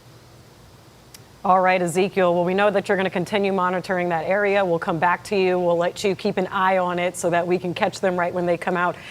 We are also at the staging area where our Lauren Turman is as well. That's on Nixon Drive and Haley Road. That's where we were initially told media might be. So she's getting ready. She's monitoring that area because there's a belief that they may be making their way there. She's not too far away from where Ezekiel Telemaco is. Now, this is all in the same area. Pam Bondi had sent out a tweet on X earlier today talking about some of the progress that they've already been making with the task force being in town starting on Monday. She updated those numbers to 53 arrests made, 20 illegal firearms seized, and 2 missing juvenile teen was also found. This is that X post as well. So she made this just this morning, and that was far different than what we had the numbers of on Monday, being around 9 arrests and 1 or 2 firearms recovered.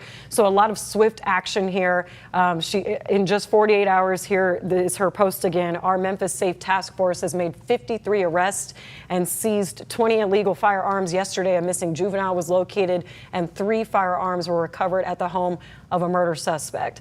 And at the President of the United States direction, we are making America safe again. And a lot of nods to President Trump in some of their speeches. All right, we're going to take it now to ABC 24's Lauren Turman, who is monitoring that intersection of Nixon Drive and Haley Road now. Lauren, are you hearing any more updates of where the media might be set up to hear more from Bondi, Hegseth, and Stephen Miller?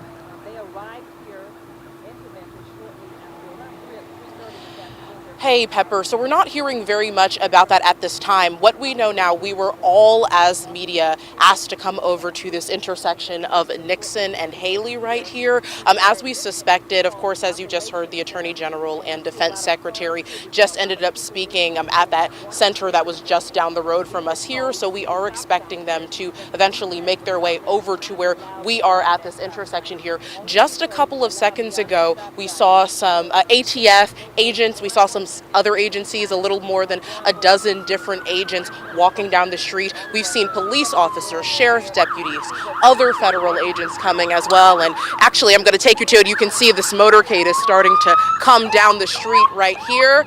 They're holding up traffic.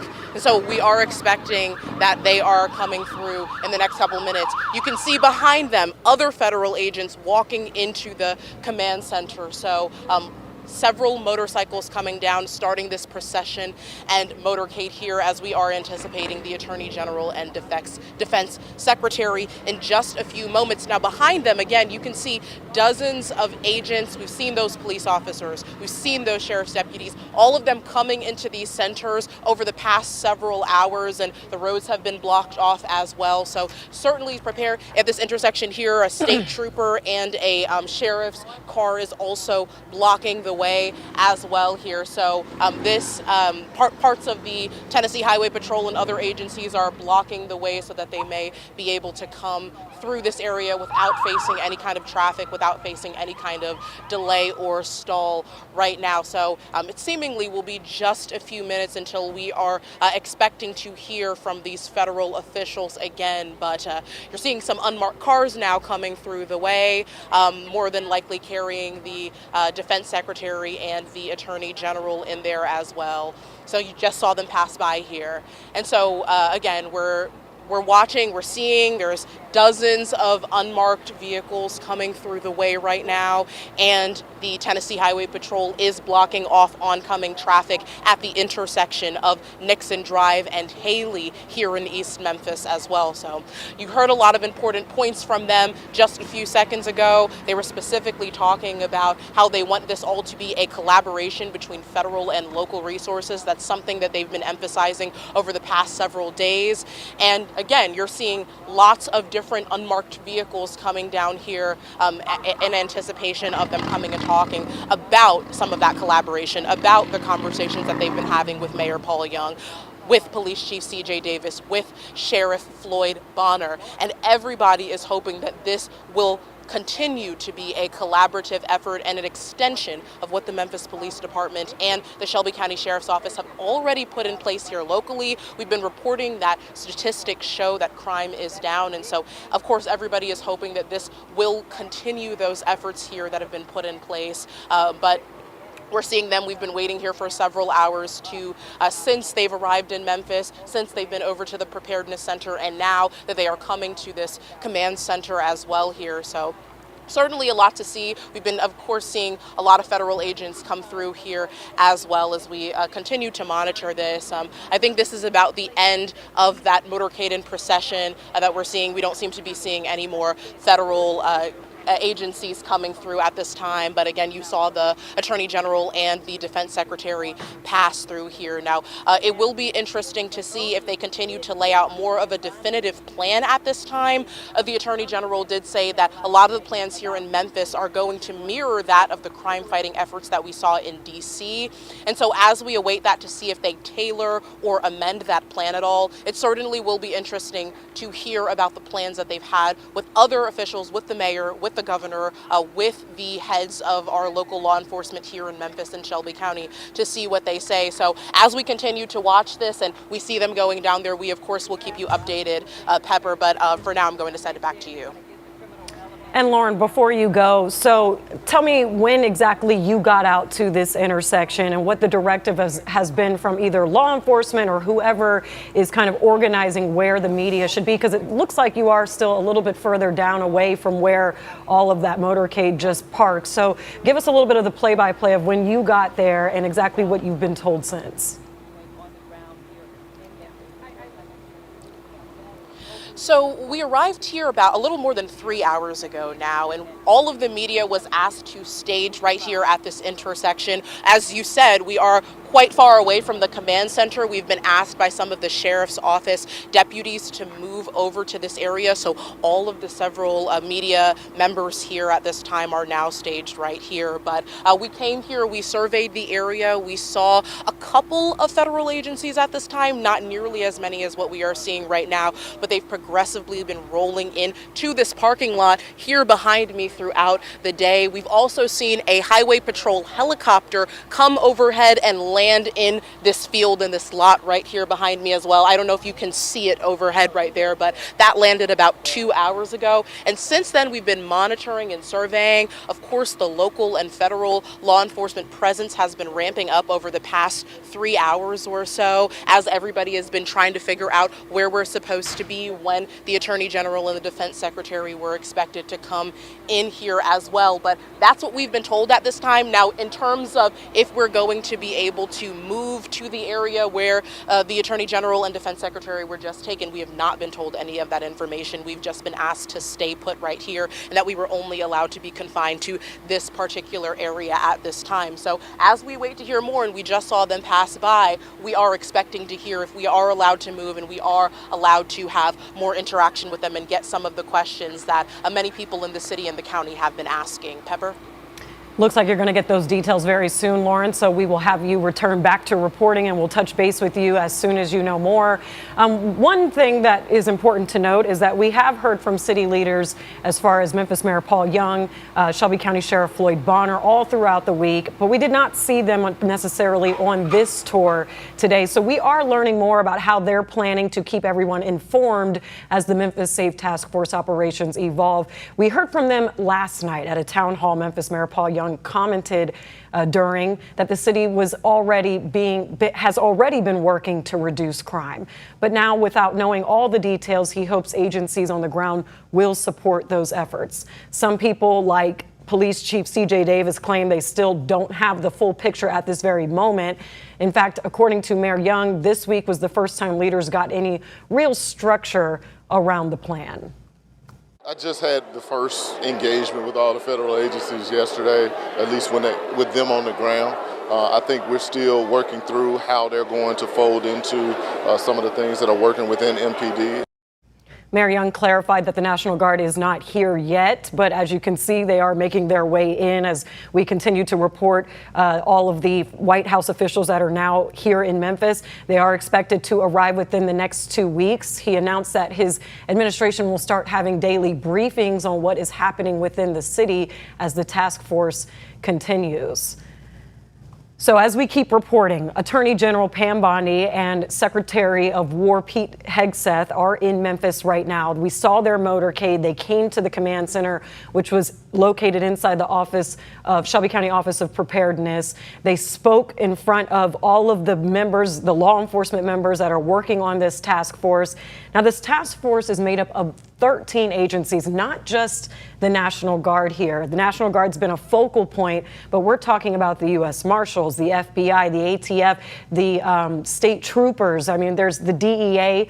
And as we've been videoing all the different officers that are even in this area of Mullen Station Road where this command center is set up, you can see all of the different T-shirts, all of the different gear they're wearing to show the collaboration between all these different agencies that are already in town starting on Monday. So have been here for about 2 days now. Pam Bondi gave an update that 53 arrests had been made in these last 2 days, 20 illegal firearms seized, and a missing juvenile was even found. So a lot going on. They got here maybe a little bit before 3 p.m. and made their way around the command center and toured the command center and then spoke in front of those law enforcement agencies. Now, the city of Memphis has been reporting crime has been down. And you could see here the statistics: violent crime down 17%, property crime drops 22%, car thefts fall 36%, gun crimes down 12%, domestic violence dips 6%. So a lot of what Memphis Mayor Paul Young and Police Chief C.J. Davis have said is that they just hope that these efforts will help support what they've already got in place. So a lot of working situations here, a lot of operations going on. We do have Ezekiel Telemaco outside the Office of Preparedness, where we saw Pam Bondi and Pete Hegseth make their way in and tour the area. This is a live look now. It's cleared out a bit. Ezekiel Telemaco had seen what looked like maybe a sniper on one of the roofs, just scoping out the area, of course, as they have to give him protocol. And then we have Lauren Turman at the staging area near the command center here. That's off of Nixon Drive and Haley Road. We just checked in with her, and she will give us an update as soon as she knows more. We saw the motorcade move from the Office of Preparedness that you're looking at right now through the intersection where Lauren is staged at. And hopefully we'll get more information if Hegseth or Pam Bondi will speak more directly to the media.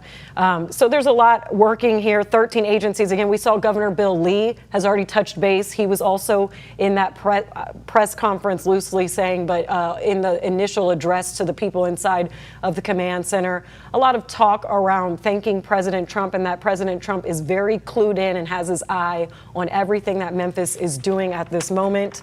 Calling this an iconic city, of course. Memphis has a lot of history in the country. Pam Bondi talking about how this is a 24/7 operation. This Memphis Safe Task Force does not sleep, thanking law enforcement on behalf of the Trump administration. And just really powerful words coming out that if you touch a police officer and a federal officer, you will be arrested. The crackdown on crime was very apparent here in a lot of their language. Pete Hegseth talking how proud he was of the partnership, and already touching on the shoulder-to-shoulder efforts to fight crime that had happened in LA and DC. He mentioned securing facilities and just giving a lot of support to the law enforcement agencies that are already on the ground here. Governor Bill Lee addressed a question about whether the National Guard troops would be armed and be able to make arrests.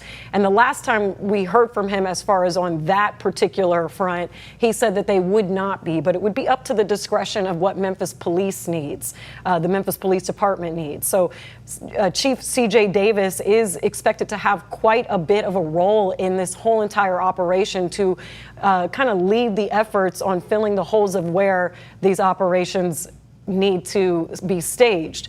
So again, lots of partnership talk, a lot of collaboration that we've been reporting on.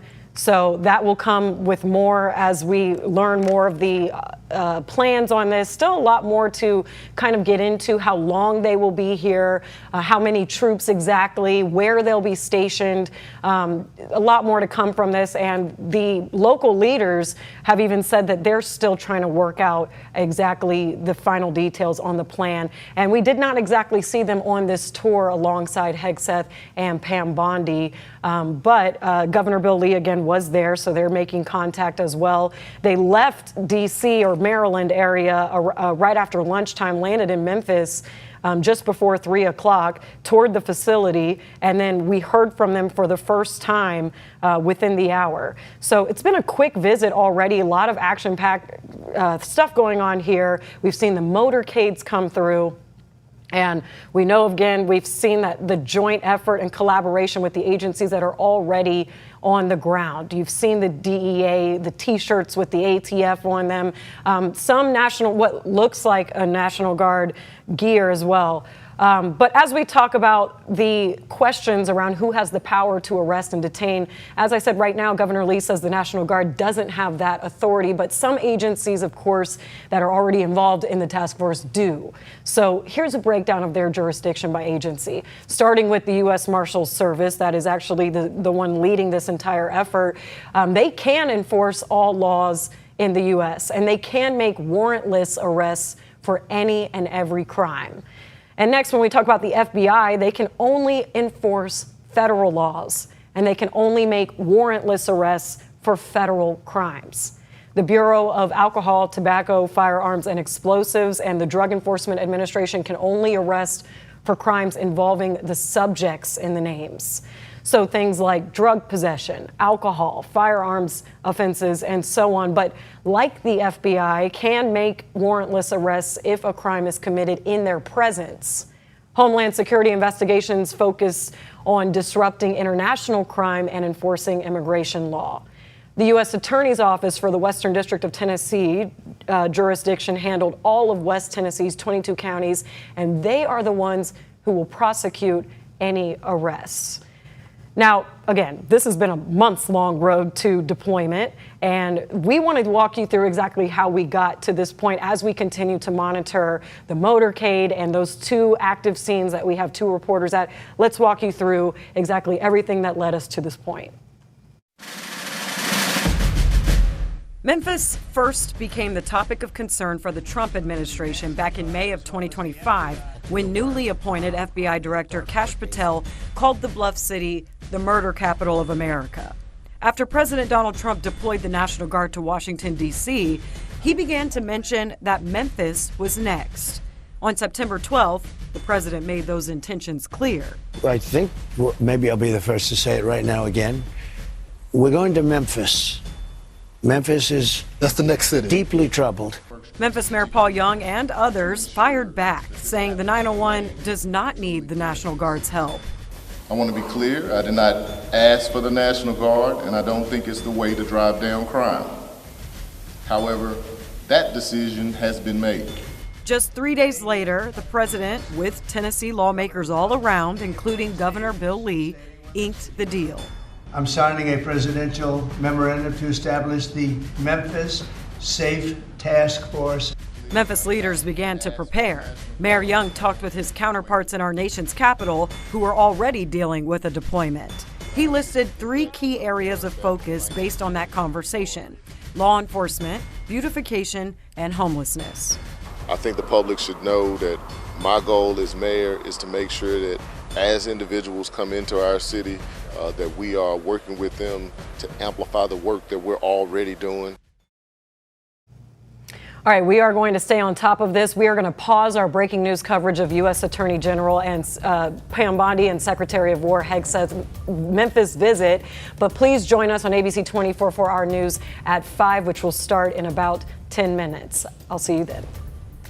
Continue with us and watch free now on the 24 Plus app everywhere you stream.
Officers, all of you, we are here to have your backs.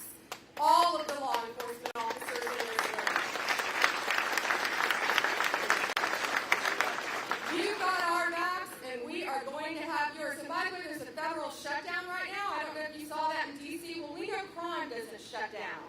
And that's why we're all here. You work 24/7, and we're all working 24/7 to have your backs. All of our federal agents in this room, DEA, ATF, FBI, U.S. Marshals, working hand in hand with HSI, all of Pete's Guard, all of our officers working hand in hand with you as a team. That's what we did in D.C., and that's what we're going to do here. We're going to keep you safe.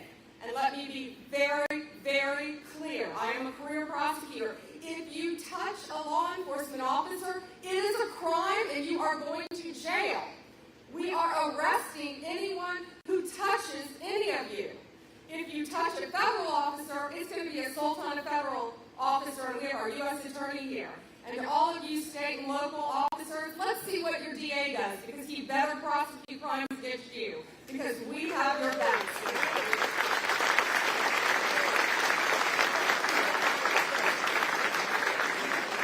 We know there is no ordinary day in the life of a police officer. And thank your families. You are out here night and day. God bless you. We are here for you, and we will always be here for you. We are going to, this is long term, we are going to work hand in hand to make the most violent crime city in the country have no crime. Thank you all. God bless you, and God bless America.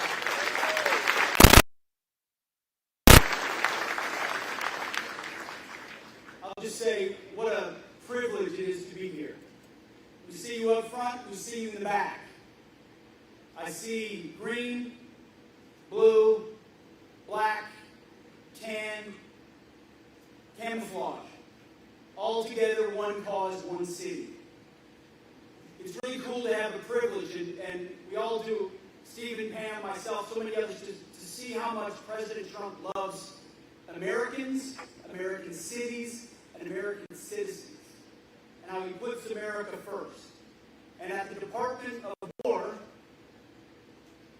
we are proud to be part of that effort to ensure we're defending the homeland and defending those who defend the homeland. Whether it's our southwest border, where we brought it to 0 folks crossing illegally, whether it's in Los Angeles, where we stand by our partners in ICE, who need to be able to have the ability to do their job anywhere, in any American city.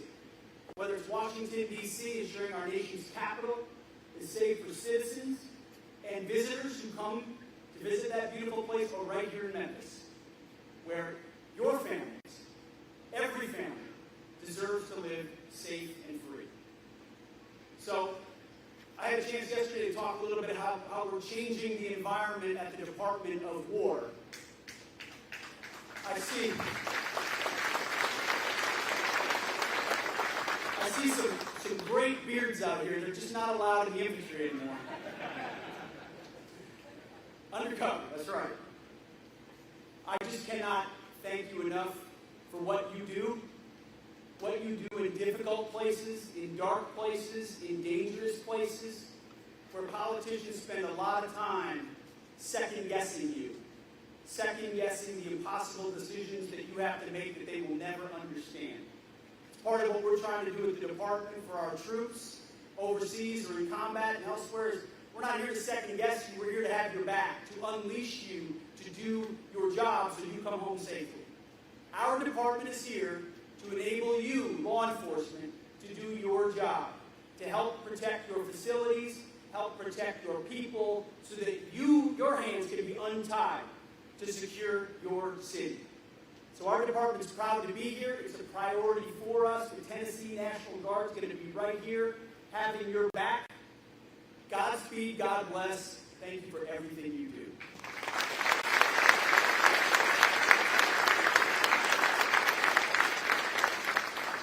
Thank you, Pete, Gaddy, Pam, and of course, your governor, for not only being here today, but for the invitation to your state to bring the full resources of the federal government to making Memphis safer than any of you could ever possibly imagine. To the Memphis Police Department, the officers that I see sitting in front of me, we are about to provide you with a level of support you cannot even imagine. This isn't just a task force. This is a all-of-government unlimited support operation. ATF, DEA, FBI, ICE, Department of War, every resource we have. And they're not going to be sitting behind a desk at a keyboard. We are sending in real cops with guns and badges to go out with you on the street every single night making arrests. These are people who have taken down drug cartels, kingpins, the worst criminal offenders in the United States, standing with you shoulder to shoulder to shoulder. All we ask from you is to show up at roll call every single night with your brothers and sisters in the federal government and to go out and get the criminals off the street. And if you do that, I pledge to you, we will liberate this city from the criminal element that has plagued it for generations. This is not just a strategy shift. This is an attitude shift. We are not going to live in an environment anywhere where there is a street that belongs to a criminal, where there is a neighborhood that belongs to a gang, where there is any physical space ABC 24 News starts right now with breaking news. The idea that there is a square inch of block in this city where a citizen doesn't feel safe is unacceptable. This is Memphis. This is the United States of America, and all that bullshit is done. It's over. It's finished.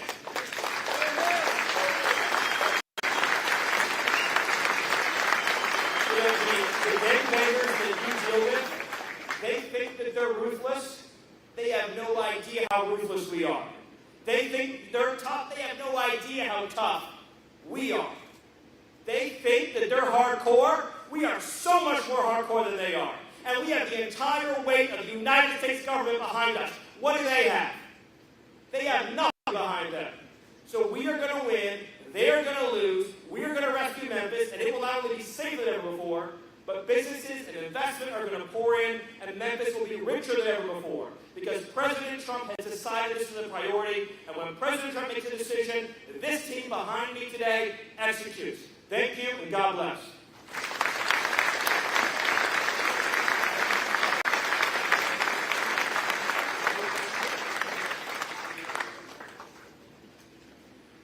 Okay, so now we're going to try and disseminate this Chick-fil-A in an orderly fashion. How do you want to do it? We got Chick-fil-A for you tonight. Elon Musk got Chick-fil-A for you tomorrow night. And Joe Javier, who founded Airbnb, is here with us, and he is helping too with all of this and all of our efforts. You're out there keeping us safe, and we're keeping you safe. Thank you. So we're All right, you've been watching some live coverage as top U.S. officials are speaking here in Memphis. You've seen Secretary of War Pete Hegseth, Attorney General Pam Bondi, as well as other officials. Yes, you see Governor Bill Lee as well. They toured the command center near the Penal Farm near Shelby Farms. They've been here for a few hours now, but this is at the end of their tour around the command center for this Memphis Safe Task Force.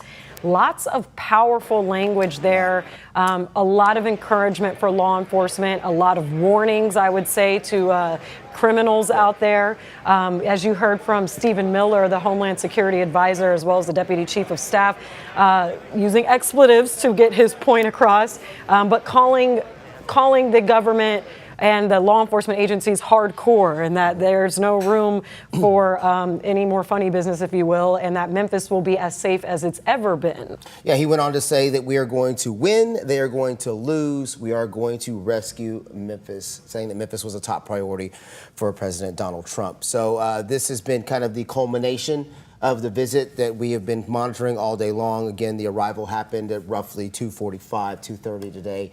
And then they've been speaking to various areas of the operation. Yes, and again, the Memphis Safe Task Force, I mean, there's been a lot of focus on the National Guard, but there's 13 agencies when we're talking about, and that includes U.S. Marshals, the DEA, FBI, ATF, the state troopers, and of course, MPD and the Sheriff's Office and the Sheriff's Department here. So lots of efforts. This is definitely a big day where we're finally seeing this come to like a visual representation of what we've been talking about. The question is, during this visit, were any of the plans laid out to the actual people who are going to be on the ground here from Memphis, to C.J. Davis, Paul Young, the mayor? Have they gotten any actual plan from this visit? Because when they got into town, when Pete Hegseth and Pam Bondi got into town, they did start to kind of tour, for lack of a better way to put it, a couple of the sites, but no word yet on what the actual information that was relayed outside of the speeches that we heard. Yes, and Governor Bill Lee being there and kind of being a little bit of a facilitator of communication, it seems, between the White House officials and these city leaders.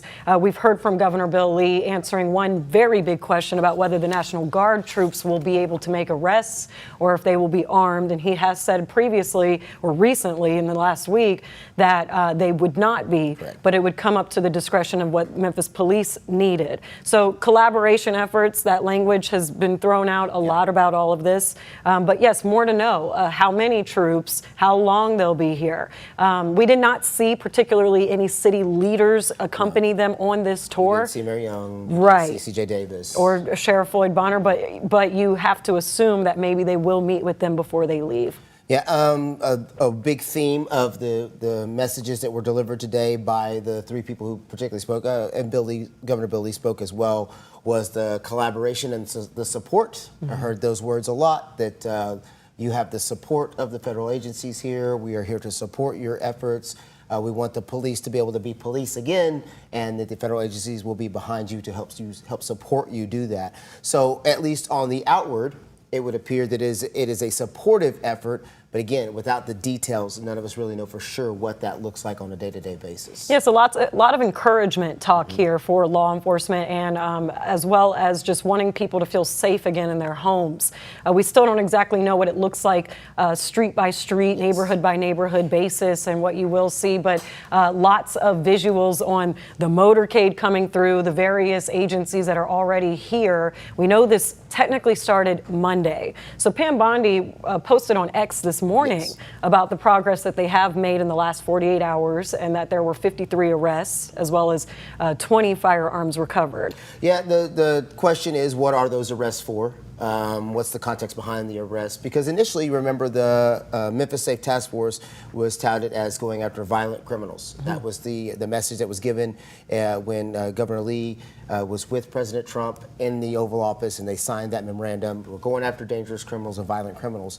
So are those 53 arrests violent criminals? What are those charges? Have they been wanted in the past, or is this something that's come up? So there are still a lot of questions that come along, although the numbers, posting those numbers does give some level of transparency. I think people still want to know, kind of to a stronger degree, what's the next level and layer in some of that. Yeah, a lot of people have been asking about checkpoints and where those might be, and will it affect their commutes. So a lot more to come from this, and we're still monitoring the situation and the visit with Hegseth and Pam Bondi and Deputy Chief of Staff Stephen Miller as well. It's a big deal to have White House officials come into Memphis and see it for themselves. That's something we've been talking about too, is that we've wanted the people making decisions to deploy the National Guard or the task force need to come see Memphis themselves. And they came here. They've been here for a few hours. We're monitoring how long exactly they'll be here. But this was a big step in seeing it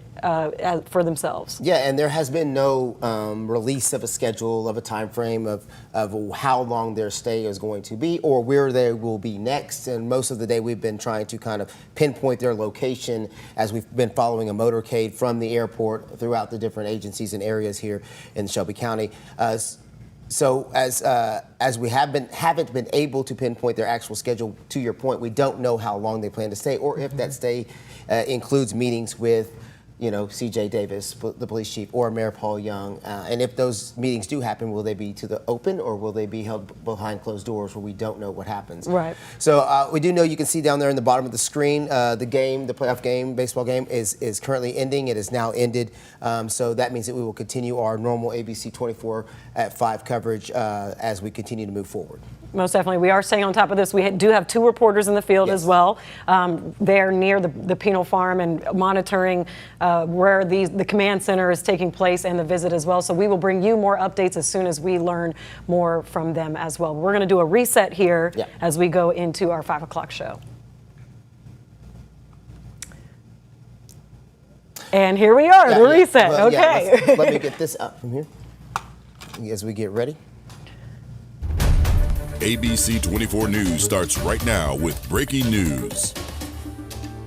All right, let's continue our ongoing coverage of the U.S. officials who are in Memphis. Attorney General Pam Bondi, Secretary of War Pete Hegseth making stops today in Memphis to tour the Memphis Safe Task Force and speak to really the boots on the ground, for lack of a better way to put it. Yes, it's a highly anticipated visit. We've been kind of waiting for this all week. It's all part of the Memphis Safe Task Force, which launched this week under a presidential order from Donald Trump that brings 13 state and federal law enforcement agencies to town. Yeah, Governor Bill Lee says that the deployment will be phased in and last for weeks, possibly even months at this point in time. Now, we do have team coverage tonight on this task force. So let's start with Lauren Turman. She's live at the command center, and she's going to break down what they spoke about today. Lauren.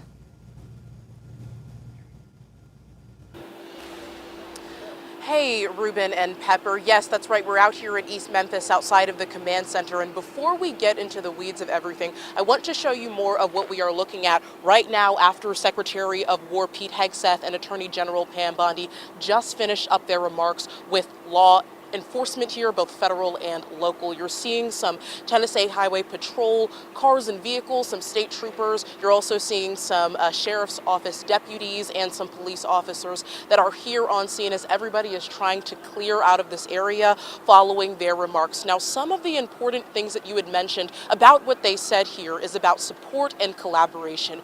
Those are words that the Attorney General, that the Secretary, that the Police Chief, C.J. Davis, and the Sheriff, Floyd Bonner, also mentioned here throughout the past several weeks. They're saying that they want what their plans are federally to align with what is already being done here locally. You heard Secretary of War Pete Hegseth mention that he is trying to change the environment of the Department of War, really trying to kind of comb out some of the things that he wants a lot of the federal agents here to do. You mentioned the emphasis of the National Guard and the 13 other federal agencies who are coming in, and the mayor also talked about that, and he talked about what he's seeing from some of those federal agencies. But again, a lot of emphasis on cooperation and collaboration as everybody within the city and the county is really hoping that this turns into something that advances some of the crime fighting efforts that are here within the city. You also heard Attorney General Pam Bondi talk more about her expression of gratitude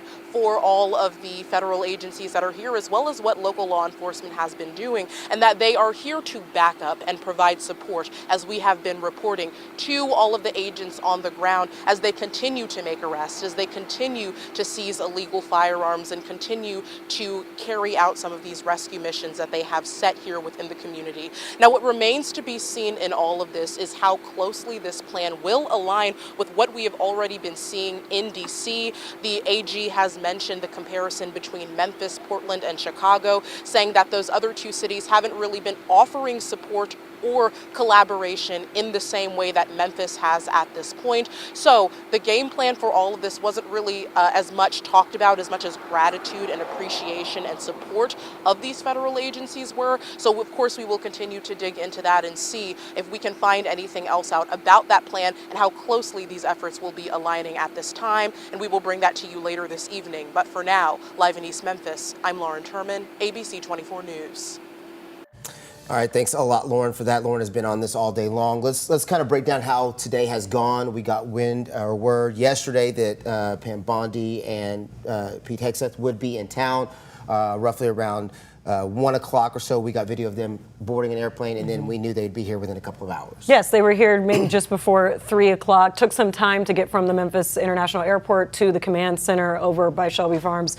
And so they had to tour the command center. They talked inside the command center to all of the law enforcement officers or employees that were in there operating all of that and manning the command center. And they spoke a lot about gratitude. Lauren just said collaboration, gratitude, but themes. Yes, a lot of encouragement for the local efforts that are already happening. A lot of strong words. I would say strong, passionate speeches. Yes, absolutely. Might be a fair way to describe it. Saying things like the National Guard will stand along beside the Memphis police, and that from the top down, that President Donald Trump is paying attention to what's happening in Memphis. They also mentioned the fact that President Trump has been monitoring the updates from Attorney General Pam Bondi on the arrests made on a daily basis. Yes, and Pam Bondi also mentioned she was very passionate about if you touch a police officer, if you touch a federal officer, you will be arrested. And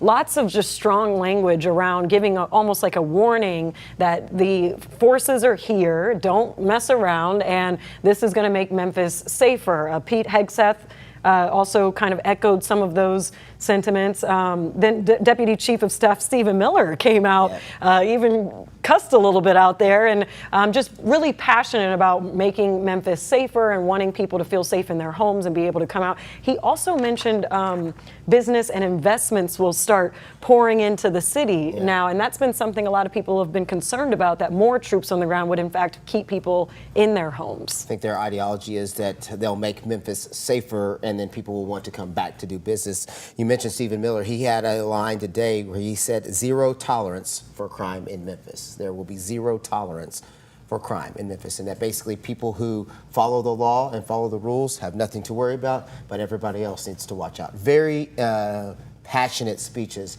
by Stephen Miller today. Now, we have been talking about the fact that we have not heard from local officials. We haven't been hearing from people who are from Memphis throughout today's task force operations and through the live breaking news coverage we've had all day. But we do have some reaction for you now. Yes, Memphis Mayor Paul Young had a town hall meeting last night, and CJ Davis was also there as well. And it was just speaking a lot to how they're still ironing out the plans per se, but they want to build transparency between the public and what's going on. Governor Bill Lee was accompanying them on the tour today, on the White House officials. So we know Governor Bill Lee and Memphis Mayor Paul Young have been talking about this all week, if not even last week and weeks prior. So there might be a little bit of facilitation transparency between Governor Bill Lee to Memphis Mayor Paul Young. We don't know how long the visit will be with these White House officials, but Pam Bondi, one very powerful note she said was that your local DAs will be prosecuting. DA Steve Mulroy has had a lot to say about the Memphis Safe Task Force, so we're going to toss it now to ABC 24 reporter Desmond Nugent, who spoke with the DA today. Yeah. District Attorney Steve Mulroy tells me at this time their office is not overwhelmed with the current caseload from the task force arrests that have been made so far. Mulroy says the number of cases they will process could change as the Memphis Safe Task Force efforts ramp up, but for now, it's business as usual. He says in the event a major increase of arrests are made, they are not planning to add permanent staff. However, Mulroy says his office is considering rearranging staff schedules to accommodate the demand of cases. He says all these results are being produced without the presence of the National Guard, who have yet to be deployed to Memphis. Aside from that, the main difference is simply the sheer volume of federal agents that have come to Memphis from elsewhere. And that will result probably in a higher than usual volume or spike in arrests. So far, we haven't seen anything that we can't handle, but we'll be ready for it when it does. Mulroy says he's had conversations with the U.S. Marshal's Office and Homeland Security on how this task force will operate. At 6, the district attorney will break down how they're working with federal law enforcement agencies and how they plan to prosecute criminals. In downtown Memphis, I'm Desmond Nugent, ABC 24 News. All right, thanks a lot, Desmond, for that. We're going to go ahead and take a quick break. When we come back, we will continue our breaking news coverage on today's Memphis Safe Tour with AG Pam Bondi and Secretary of War Pete Hegseth. We'll be right back.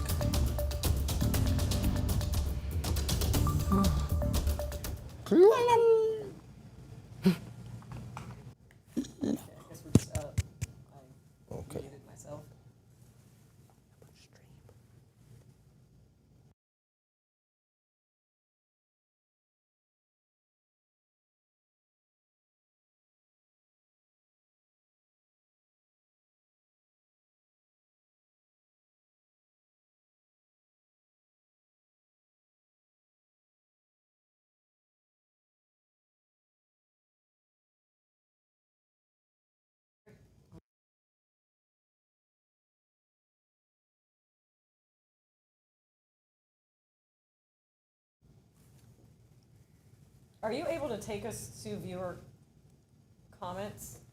Okay, can we go ahead and just... Let's start with you want to start with viewer comments? It's something new that we haven't. So can you get...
We are continuing our breaking news coverage on the visit with White House officials. Attorney General Pam Bondi and Defense Secretary of War Pete Hegseth are in town right now, touring the command center all around the Memphis Safe Task Force. We've been asking viewers what you all feel about the National Guard deployment and the presence in Memphis. And one viewer said, my concerns are who's being deputized and whether these persons will be allowed to wear masks. Yeah, we had, you just saw that. This is the one that you were just mentioning. We did have another viewer who said that, quote, Memphis problem is Memphis. The leaders are not tough enough with crime.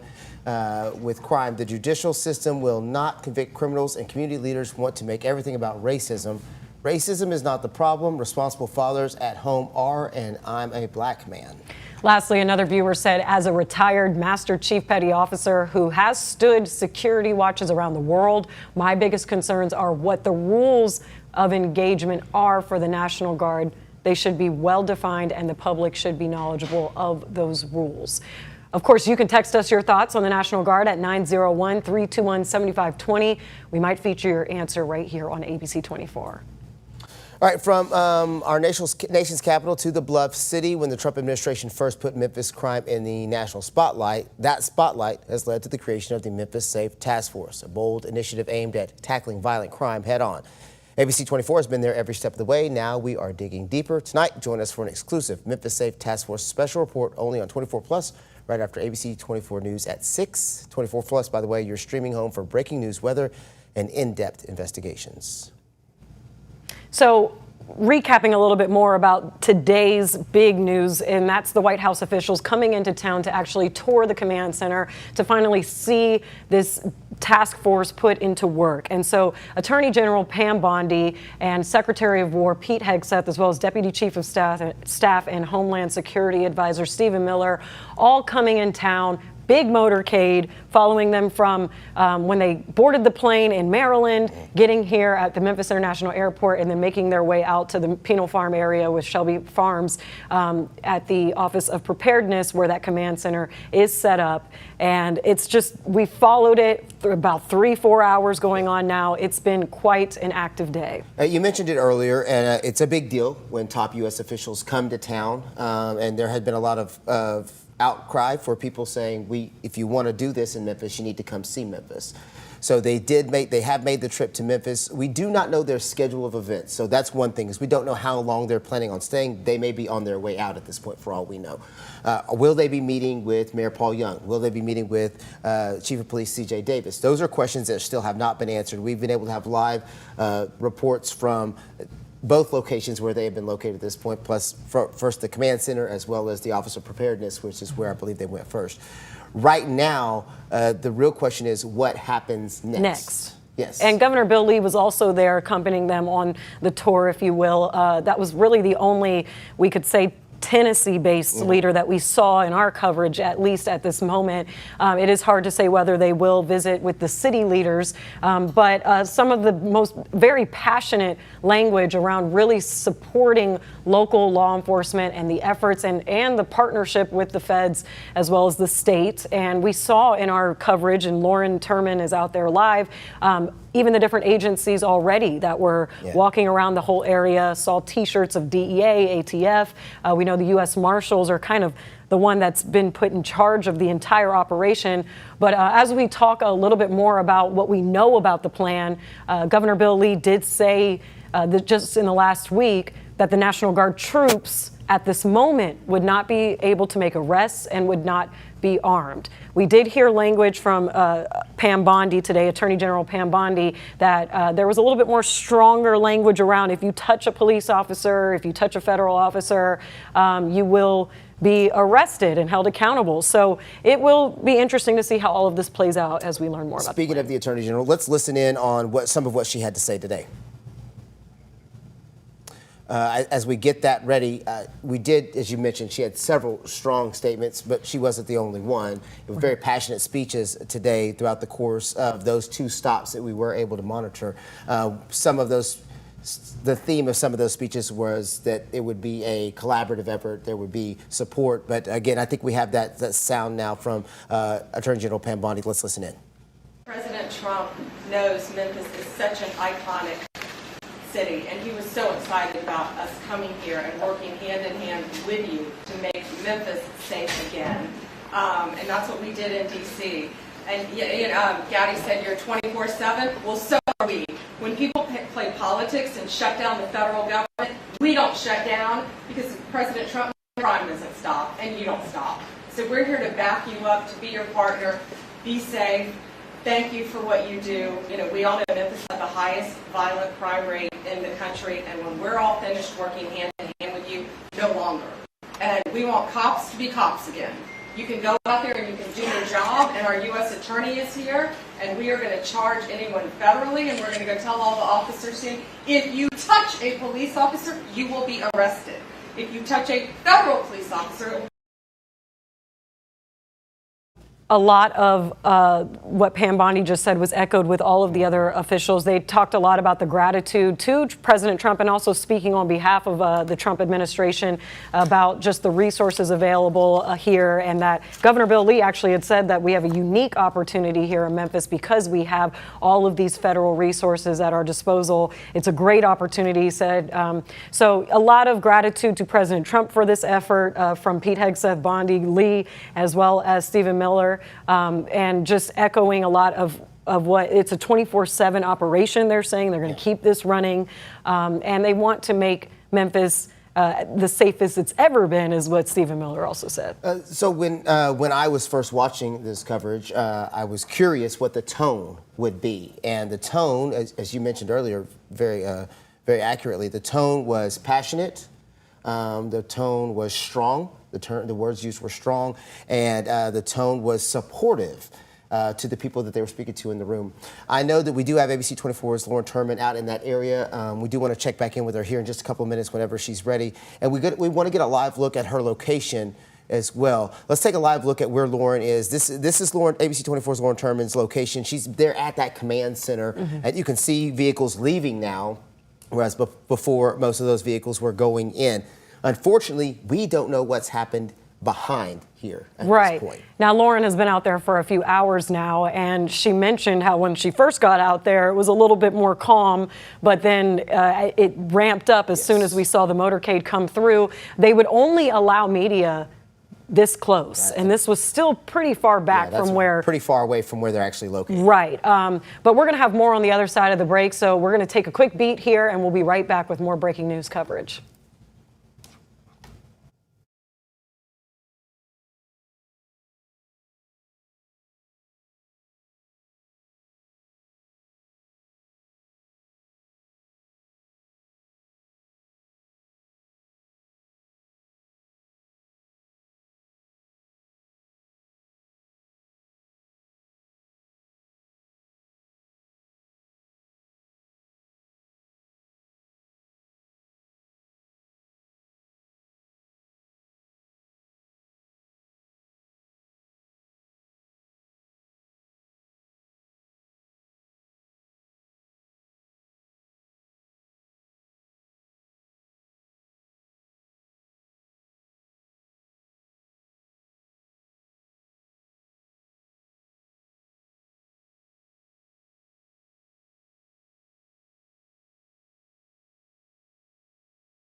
We have more on our breaking news coverage of the Memphis Safe Task Force. We have White House officials visiting Memphis today, the first day that we're actually seeing them here in town. Attorney General Pam Bondi, Secretary of War Pete Hegseth, and Deputy Chief of Staff Stephen Miller. Yeah, in fact, ABC 24's Lauren Turman has been out in the field all day at that command center, and she joins us now live to give us the very latest on what you've kind of seen as the day has progressed at this point, Lauren.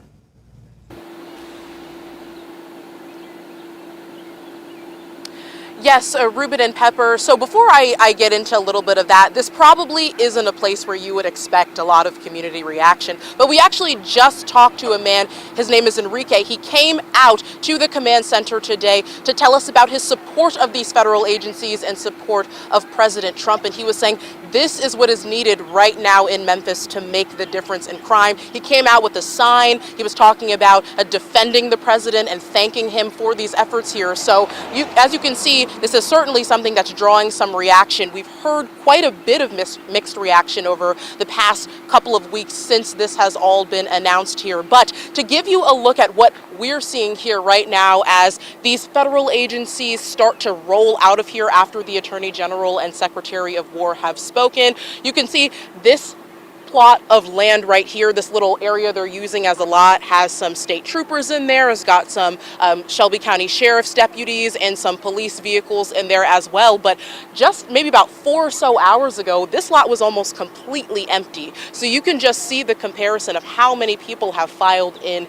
since the AG and Secretary have come to Memphis at this point. And as people are starting to leave here after being talked to about the support that this administration has for all of these agencies as well. So again, you emphasized a lot of it earlier about how there has been a tone of collaboration that's been across this entire operation and initiative just in the first 3 days now here. But as we could see from the gentleman who came to this command center to speak about what he's feeling right now, this is certainly drawing a lot of reaction and tugging on the heartstrings of a lot of people within Memphis and within Shelby County as well. So certainly a lot more details to know about their plans and about comparatively how Memphis will compare to DC, because that's been something that the AG has mentioned as well. But we will keep you updated on that, and we'll continue to learn more throughout the evening as we talk to more people and see what exactly their thoughts are about these agencies and the National Guard eventually making their way here to Memphis.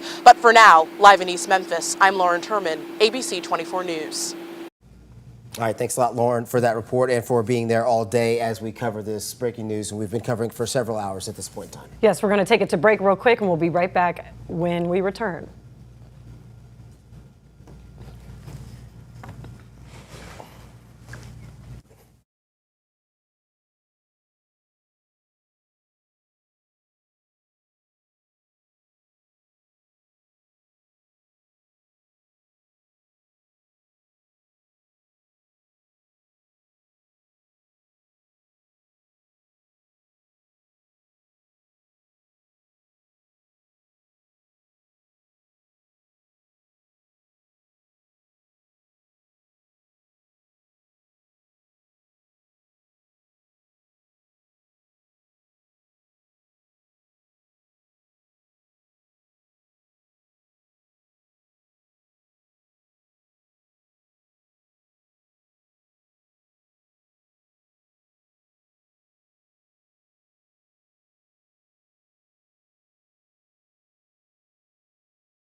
Pam and Stephen and myself have a great privilege of having a chance to hear the President of the United States talk about his love for great American cities, and his love for citizens of all backgrounds and all stripes, his love of law enforcement, his love of our military.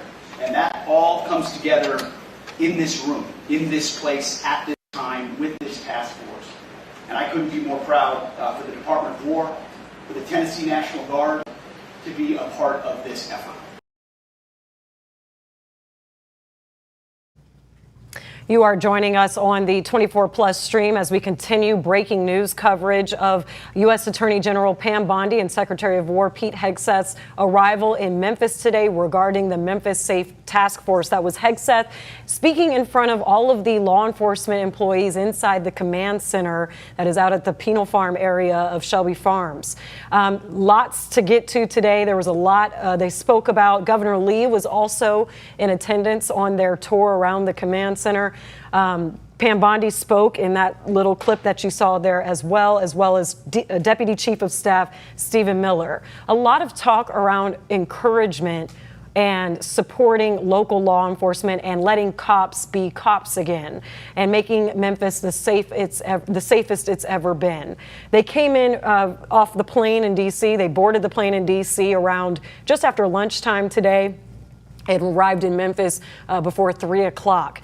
Immediately went from Memphis International Airport out to the command center near Mullen Station and then toured it for probably around 45 minutes before they did speak in front of that group inside the command center that was already set up. They also spoke in front of and addressed the public and spoke more to thanking President Donald Trump for the efforts of this deployment and speaking on behalf of Donald Trump about how he is keeping a close eye on not only the crime stats, but just any of the progress that is being made since this effort started on Monday. Pam Bondi wrote on X this morning that in the last 48 hours, there had been 53 arrests and about 20 firearms recovered, illegal firearms recovered, and that a missing juvenile had also been found. And that was in the last 48 hours, which was much different than the numbers that we were given on Monday, where we heard 9 arrests and about 1 or 2 firearms. So speaking to the progress that this joint effort has already made since they've made their way into the Bluff City on Monday.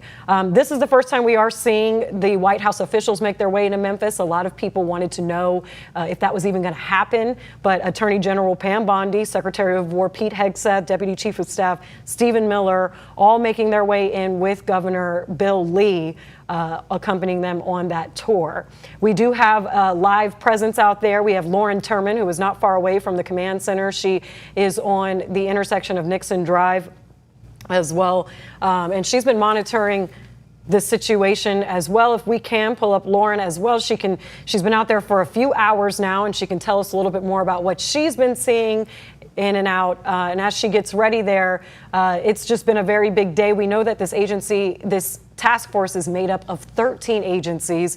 We've seen a lot of those officers on the ground already in this area. There were T-shirts that had ATF on them, DEA. We had the U.S. Marshals. We saw what looked like National Guard troops already making their way in, but it has not been exactly confirmed exactly when those troops are going to be deployed into potential neighborhoods. But yes, Lauren Turman is out there. We're going to go to her soon. She's on Nixon Drive and Haley Road, and a lot of anticipation for this visit and what was going to come out of the plan. We have not seen city leaders like Memphis Mayor Paul Young or Police Chief C.J. Davis or Sheriff Floyd Bonner exactly on this particular tour. We don't know the nature of this visit quite yet, how long that those White House officials will be here, if they plan to meet with city leaders, but we have seen the motorcades come straight to the command center, and that's where we're going to find our Lauren Turman to give us a little bit more of a recap of what she's been seeing on the ground over the last 3 hours. Lauren.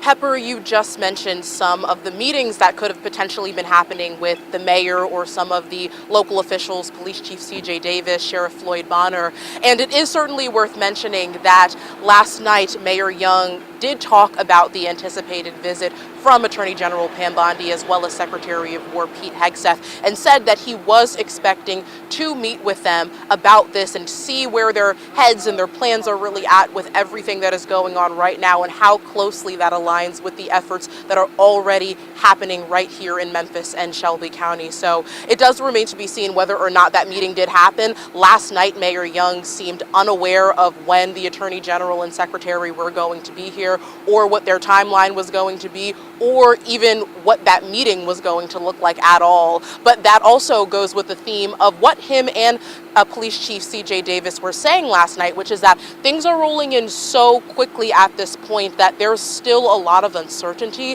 and there's still a lot of things and questions that they won't quite be able to answer at this point because things are rolling out so quickly on a daily basis. You also mentioned the jump in numbers between the 9 arrests in the first 24 hours of the Memphis Safe Task Force and the operation that is going on with that to 53 arrests that happened within the first 48 hours as well. So certainly quite a large jump there, and there is signs that that is going to continue to ramp up. We were told by officials a few weeks ago that they were anticipating hundreds of arrests. So however that turns out to be will certainly remain to be seen at this point. But to give you another look at where we are right now, a few minutes ago we saw the motorcade that were carrying the AG and Secretary leave. They went in the opposite direction of the way that they came here, but we did get a glimpse of them leaving the command center. So all of the agencies are starting to roll out at this point. We still have a deputy out here that is continuing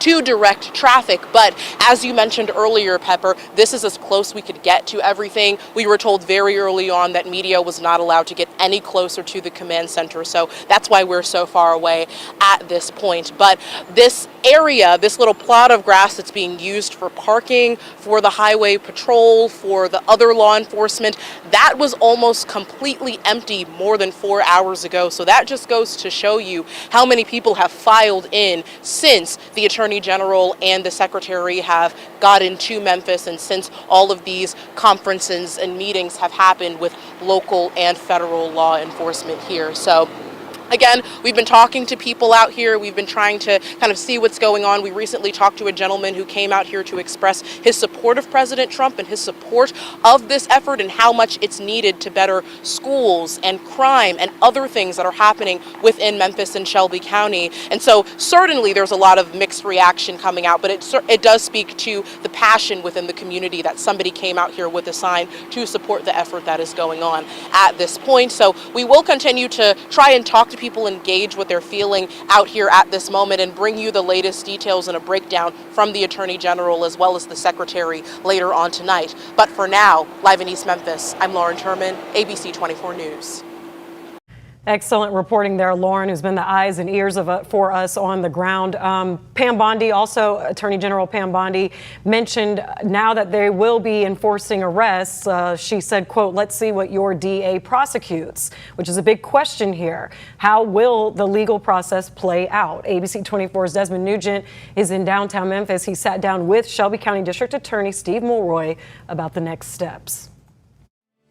District Attorney Steve Mulroy tells me at this time their office is not overwhelmed with the current caseload from the task force arrests that have been made so far. Mulroy says the number of cases they will process could change as the Memphis Safe Task Force efforts ramp up, but for now, it's business as usual. He says in the event a major increase of arrests are made, they are not planning to add permanent staff. However, Mulroy says his office is considering rearranging staff schedules to accommodate the demand of cases. He says all these results are being produced without the presence of the National Guard, who have yet to be deployed to Memphis. Aside from that, the main difference is simply the sheer volume of federal agents that have come to Memphis from elsewhere. And that will result probably in a higher than usual volume or spike in arrests. So far, we haven't seen anything that we can't handle, but we'll be ready for it when it does. Mulroy says he's had conversations with the U.S. Marshal's Office and Homeland Security on how this task force will operate. At 6, the district attorney will break down how they're working with federal law enforcement agencies and how they plan to prosecute criminals. In downtown Memphis, I'm Desmond Nugent, ABC 24 News. So that was a little snapshot of what's to come, but we want to take you to how we got here. It has been a months-long road to deployment, and today we saw the visit with White House officials who are still in town, and we're monitoring to see how long they will be there. But today is a big day, so we want to walk you through how exactly we got here. Memphis first became the topic of concern for the Trump administration back in May of 2025 when newly appointed FBI Director Kash Patel called the Bluff City the murder capital of America. After President Donald Trump deployed the National Guard to Washington, D.C., he began to mention that Memphis was next. On September 12th, the president made those intentions clear. I think maybe I'll be the first to say it right now again. We're going to Memphis. Memphis is That's the next city. Deeply troubled. Memphis Mayor Paul Young and others fired back, saying the 901 does not need the National Guard's help. I want to be clear, I did not ask for the National Guard, and I don't think it's the way to drive down crime. However, that decision has been made. Just 3 days later, the president, with Tennessee lawmakers all around, including Governor Bill Lee, inked the deal. I'm signing a presidential memorandum to establish the Memphis Safe Task Force. Memphis leaders began to prepare. Mayor Young talked with his counterparts in our nation's capital who are already dealing with a deployment. He listed 3 key areas of focus based on that conversation: law enforcement, beautification, and homelessness. I think the public should know that my goal as mayor is to make sure that as individuals come into our city, that we are working with them to amplify the work that we're already doing. Now, we have been asking Memphians how they feel about the deployment for the last few weeks. Viewers are continuing to weigh in on the National Guard's presence in Memphis. One viewer said, "My concerns are who's being deputized and whether these persons will be allowed to wear masks." Another viewer said, "Memphis's problem is Memphis. The leaders are not tough enough with crime. The judicial system will not convict criminals, and community leaders want to make everything about racism. Racism is not the problem. Responsible fathers at home are, and I'm a black man." Lastly, another viewer said, "As a retired Master Chief Petty Officer who has stood security watches around the world, my biggest concerns are what the rules of engagement are for the National Guard. They should be well defined, and the public should be knowledgeable of those rules." We want to hear from you. You can text us your thoughts on the National Guard at 901-321-7520. We might feature your answer right here on ABC 24. All right, we're going to take a quick break, but we have a lot more coverage on all of this task force movement and the White House officials' visit. Stay with us. We'll be right back.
We are continuing that breaking news on the Memphis Safe Task Force as White House officials make their way into Memphis today. We have seen Attorney General Pam Bondi. We have Secretary of War Pete Hegseth in town, as well as Deputy Chief of Staff Stephen Miller.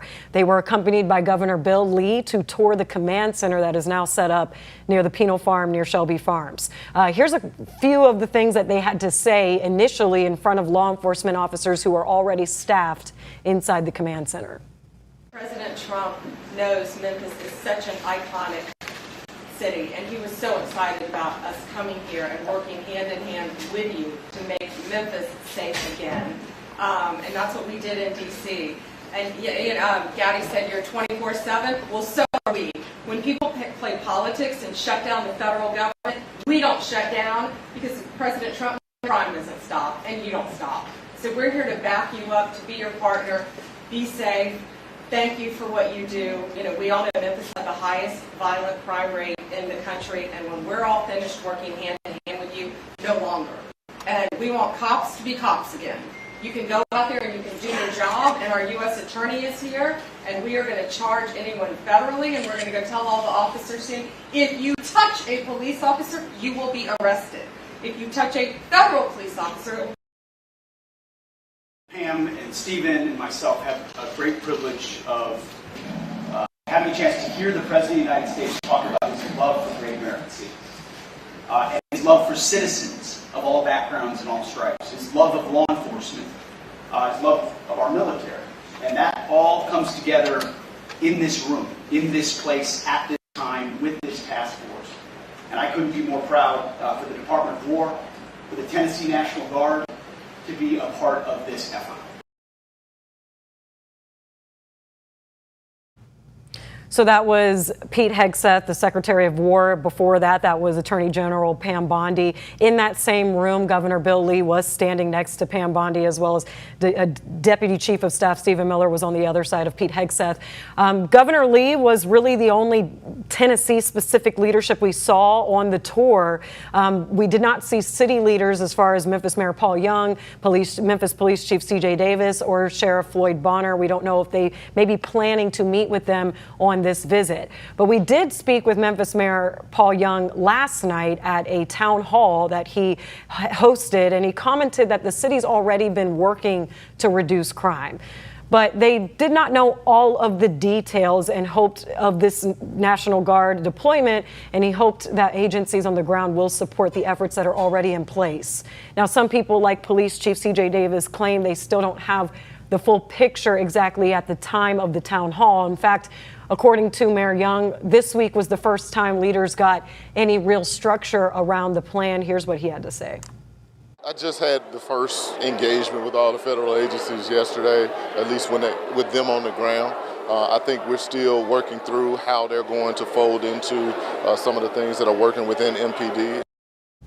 Now, at this time, Mayor Young clarified that the National Guard is not here yet. They are expected to arrive within the next 2 weeks. He announced that his administration will start having daily briefings on what is happening within the city as the task force continues. Transparency has been a big topic here, with wanting elected leaders to be very transparent with the public on exactly how this plan will look like. Now, I do want to take it out to Lauren Turman now, who's been on the ground for hours at this point near the Penal Farm and the command center where this whole operation is setting up.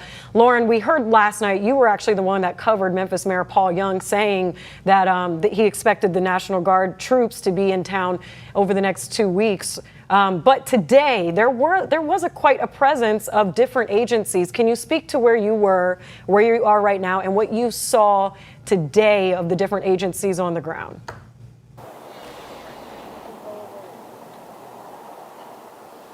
And I think that difference that you just mentioned, Pepper, is crucial and very indicative of what the current leaders within Memphis and Shelby County are seeing right now, or what they're not really seeing at this point from federal officials, as we just saw from the Attorney General and Secretary Pete Hegseth here as well. They were thanking those troops, and they were thanking the other federal agencies that are on the ground here. But last night, as you mentioned, there was a constant theme of Mayor Paul Young as well as Police Chief C.J. Davis saying that they were unsure because things are moving so quickly at this point of what these plans will look like. But all they can do at this point is hope that whatever the Attorney General and Secretary have in place for these agencies, including the U.S. Marshal Service as the leading agency of this task force, all they can do at this point is hope that it is a continuation and extension of the crime-fighting efforts that are already underway here across the city and across Shelby County. As we've heard Memphis police saying that crime is at a 25-year low at this point. We've seen them constantly put out these new numbers and this data about a lower level of crime. So it does remain to be seen whether or not the mayor had a meeting with these federal officials to see if that plan will be a continuation at this point. Now, as you saw earlier, the day is starting to wind down. The motorcade has since left the command center behind me, and there's a lot of officials who are still leaving out, including some state and local officials. Tennessee Highway Patrol, the Shelby County Sheriff's Office, and the Memphis Police Department were also in attendance here. But as you said, we didn't hear anything from the police chief or the mayor today. So certainly a lot of questions there, but there was an effort at least to try to hash out a plan with Mayor Young and see if those two plans align at this point, and to see if what they're bringing to D.C. is what we are going to see here in Memphis. Clearly, the Attorney General thinks that what the task force has done so far has been successful, and as we await the deployment of the National Guard over the next week or two, as said by the mayor, then it will also remain to be seen if they provide more of a support system to what is going on here. So, lots of questions. It was more a sentiment of appreciation and gratitude today, but those definitive and special plans right now in terms of what we are going to be seeing across Memphis and Shelby County were not really laid out extensively. So if the mayor will approach us in his briefings of what will happen or what he's been hearing, that's certainly something that we will be asking about as well. But as the day is wrapping up here, those agencies are continuing to leave, and those plans are certainly being carried out throughout the task force. Back to you, Pepper. So, Lauren, don't leave quite yet. So you've been on the ground there. You've been kind of give a little bit more of the lay of the land for us. Ezekiel was live right in front of the Office of Preparedness, which is, from our understanding, where the exact command center is set up. So where are you in reference to that? And then tell us a little bit of the language of what they told the media, because when the motorcade came through, they seemed to kind of pass by further down. Sure. So starting with what you had first asked here, again, we are in the area that we were asked to be in when we first initially arrived. In all honesty, we weren't given very much communication about why we needed to be here or if we were at any point allowed to move closer to the command center, which is way kind of down the road there. You can see that green awning and some of the other buildings that are in that row. That's where all of the agencies and the officials were going today. And you might be able to see some of those agents walking down the street right now, but we weren't really given clear direction or instruction in terms of why we needed to be here or if we were able to move. It was just as soon as we arrived, we were asked to be in the staging area. So again, things are starting to clear out now, but the lot is still quite full with several agencies. You see state troopers there. You might be able to see right next to us, there is a sheriff's car and the sheriff's vehicle right in this area. Several police vehicles have also been here. So people are leaving, and these agents are leaving and seeming to clear this area out. But as you mentioned, the motorcade came in the direction at the intersection here at Nixon and Haley. It came through here and passed right by us. And then when it left in the opposite direction. So clearly that blocking that had been established there by those cones, they moved that out of the way so the Attorney General and Secretary could get out there. But there was really not a lot of a clear direction. We're not close to the Preparedness Center. We're a few minutes down the road from that, closer over here to the command center. But we did, at first, we came from that Preparedness Center in the area where a lot of those government agencies are over here. So again, the Attorney General and the Secretary came through here, passed right by us, and left in the opposite direction. So not a whole lot of communication with local media today, but we still were able to see all of those officials in passing. Pepper? Reporting there. And yes, we're going to be on top of trying to find out those details, exactly where they're headed next and if they plan to meet with local leaders. But thank you so much for being the boots on the ground, the eyes and the ears for us out in the field. And we'll keep you close because I know you're going to get some updates soon. But just kind of recapping again, this is a big day for the Memphis Safe Task Force. The first time that we are seeing White House officials make their way to Memphis and getting eyes on the task force that they're very much deploying here. Lots of questions to still come as to whether or not how long they're going to be here and just how many troops and what neighborhoods they will be. But we are staying on top of this. We are going to close it out here on the 24 stream for taking a quick break. We are going to continue on the stream after the break. And also, please join us on ABC 24 News at 6 as well. But thank you for watching. I'm Pepper Baker. We'll be right back.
ABC 24 News starts right now with breaking news.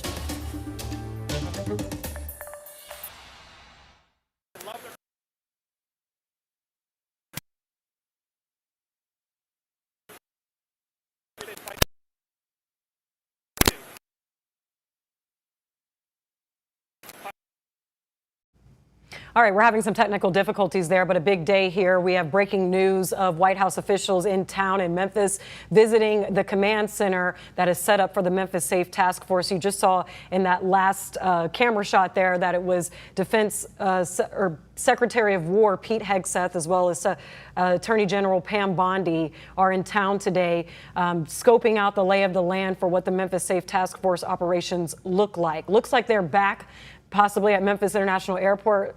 They look like they were on the tarmac. They got here right after lunchtime, or they got on the plane in Washington, D.C. in the Maryland area.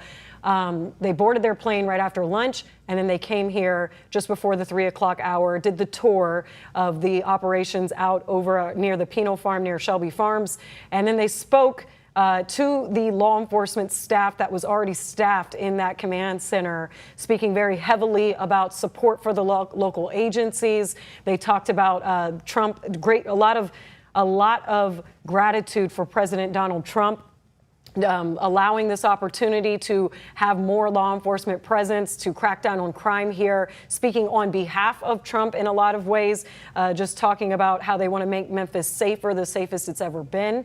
We're going to bring that shot back to you as soon as we can get some of the service worked out. But yes, Attorney General Pam Bondi, Secretary of War Pete Hegseth, Deputy Chief of Staff Stephen Miller was also in town, and Governor Bill Lee was accompanying them on this tour. We saw them get in and out of the motorcades that all came through the area, and they spoke each one a lot about this joint effort and collaboration of making this safe task force successful. We did not see city leaders, Memphis Mayor Paul Young, Memphis Police Chief C.J. Davis, or Shelby County Sheriff Floyd Bonner accompany them on this visit.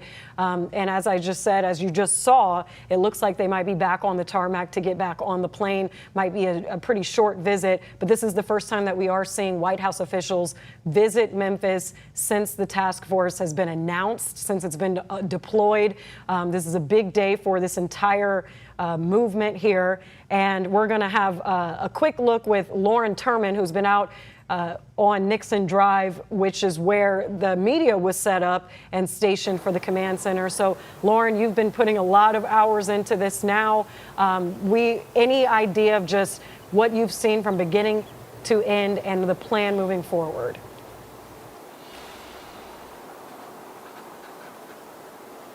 Hey, Pepper. Yes, we are out here in East Memphis at the intersection of Nixon Drive and Haley, and we've got a lot more details and information for you this evening about what Attorney General Pam Bondi and Secretary of War Pete Hegseth said to these state, federal, and local agents here this evening. But before I get into the weeds of that, I want to show you what we are looking at here right now. You're seeing some different local law enforcement agencies leaving the premises. And as you said, the AG and the Secretary might be back at the airport. We saw their motorcade leave here about 30 or so minutes ago. So it's very likely that they are trying to we heard this was going to be quite a quick trip. So it does make sense that they are already back here. But we've seen a lot of these federal, state, and local agencies leaving as the task force is continuing their efforts. Now, in terms of some of the most important points that we heard here today, the Attorney General had really been talking about the comparison between some of the other cities where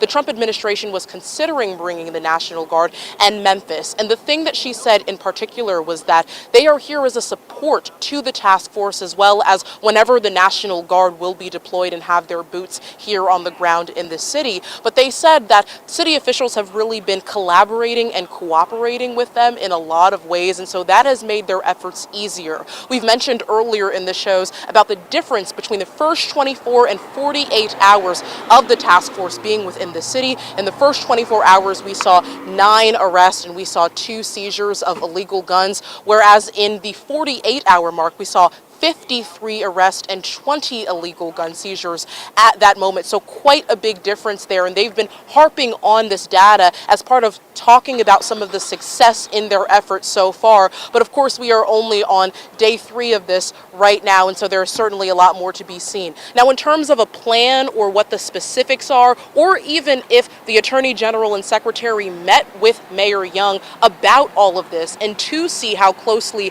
the state and local and federal plans are aligning in all of this, they didn't really touch much on that. Of course, their message was a lot more about support and enforcement of what they are trying to do on the federal level here in Memphis to eventually clean up crime. We've heard some reaction from the community today saying that they are in support of President Trump's initiative and that this is something that is needed in Memphis, but we have heard viewers writing into us giving some mixed reaction to all of this. So certainly a lot more to see and learn as this task force and the National Guard eventually rolls out here within the city. But we will bring those latest details to you tonight at 10. For now, live in East Memphis, I'm Lauren Turman, ABC 24 News. Lauren, thank you. Yes, ironing out the plan. I think that was the idea that a lot of people had with the visit of the White House officials to Memphis. Still a lot more to figure out there as far as what this exactly looks like, how long the troops will be here, whether or not arrests and whether or not they'll be armed. Just a lot to still comb through. That was not necessarily what they touched on. It was a lot more about collaboration and encouragement. Pam Bondi did post on X today about the progress they have seen, as Lauren touched on, 53 arrests in 48 hours, as well as seizing 20 firearms and finding a missing juvenile. So A lot there within the first 48 hours. But Pam Bondi also said, now that these arrests are underway and the task force is in town, let's see what your DA prosecutes. So this is day 3 of the Memphis Safe Task Force, and efforts to crack down on violent crime across the city are continuing to make headlines. As I just said, Pam Bondi had those numbers for us this morning, about 53 arrests and 20 firearms seized just within 48 hours. But ABC 24's Desmond Nugent is in downtown Memphis. Now, he spoke with the Shelby County District Attorney on how they're teaming up with federal law enforcement. District Attorney Steve Mulroy tells me they're working with the U.S. Marshal's Office and Homeland Security on how this task force will operate, with the goal to get every criminal prosecuted. The Memphis Safe Task Force is making strides in the Bluff City. In their first 48 hours, they report 53 arrests and 20 illegal guns removed off Memphis streets. We're getting these benefits without any National Guard presence. And I think it's possible for us to work with our federal law enforcement partners and really make great improvements with public safety without the need of military troops. Shelby County District Attorney Steve Mulroy says as federal law enforcement agencies increase arresting people, plans could be underway to process cases after hours. We have talked about perhaps standing up a night court where there would be after hours ability to process cases. That's still in early stages. Nothing's been decided yet. But if we go that way, we will have to rearrange staff schedule. According to Mulroy, if the Tennessee Highway Patrol makes a generic traffic stop and guns or drugs are found, that agency can pitch that case to the DEA or the FBI. He says that's where their journey towards prosecuting those arrested begins. No more than 20% of those cases will go federal. The vast majority of them will remain in our state court system, which means that the jail will have to hold the detainees, and the courts will have to process those cases, and we'll have to prosecute them. Mulroy says to his understanding, the National Guard will not be allowed to make or execute warrants if and when they are deployed to Memphis. Mulroy tells me he's very welcoming to federal law enforcement agencies as they strive to help reduce violent crimes throughout the city. In downtown Memphis, I'm Desmond Nugent, ABC 24 News. We will continue that breaking coverage, but we're going to turn to weather right now because it is hot outside. Meteorologist Kit Thomas is here. It's fall, though, so it feels like, but it still feels like it's summer. Yeah, we got up to 90 degrees this afternoon, so it was another warm day. It looks like we're going to cool down the next several days. But oh, that's nice. It's just by a technicality, it's still going to feel pretty warm out there. Let's take a look out over downtown this evening, as we've seen a lot of sun through the day, but there has been a few clouds just floating through the area. Not a whole lot of precipitation coming out of them, just some mid to high level clouds out there this evening. Like I said, we got up to 90 degrees this afternoon here in Memphis, 92 down towards Tunica, so a little warmer in that direction. A couple other 90s out there as well. Above average once again. Our average low is now down to 60 degrees. In a couple of days, it's going to drop down into the 50s, but our actual lows are likely to stay in the 60s for the next several days here. So well above average once again. Looking at satellite and radar around the area, we've got high pressure just back to our east now. You can see sort of that westerly flow off to our north and that northeasterly flow to our south there. There's a little bit of rain in that direction, but not really a substantial amount for us. Temperatures around the area right now are mostly in the 80s, though we are still hanging on to 90 degrees down in Clarksdale at the moment. Through the evening, we'll see the temperatures dropping through the 80s, getting into the 70s during the 9 o'clock hour. Tomorrow afternoon, it's another warm day, maybe a degree lower in the afternoon, but still going to be pretty warm. Your next few days here are looking at temperatures slowly sliding back into the mid 80s. I'll have a look deeper into the forecast coming up.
We are staying on top of breaking news of the Memphis Safe Task Force. White House officials made their way into Memphis today for the first time since the deployment was announced or even started this past Monday. We had Attorney General Pam Bondi, Secretary of War Pete Hegseth, and Deputy Chief of Staff Stephen Miller in town visiting the operations, getting a lay of the land, talking to local agencies and the federal partnership officers who are already on the ground here. And this is what Pam Bondi had to say in front of the group that's already staffed inside the command center.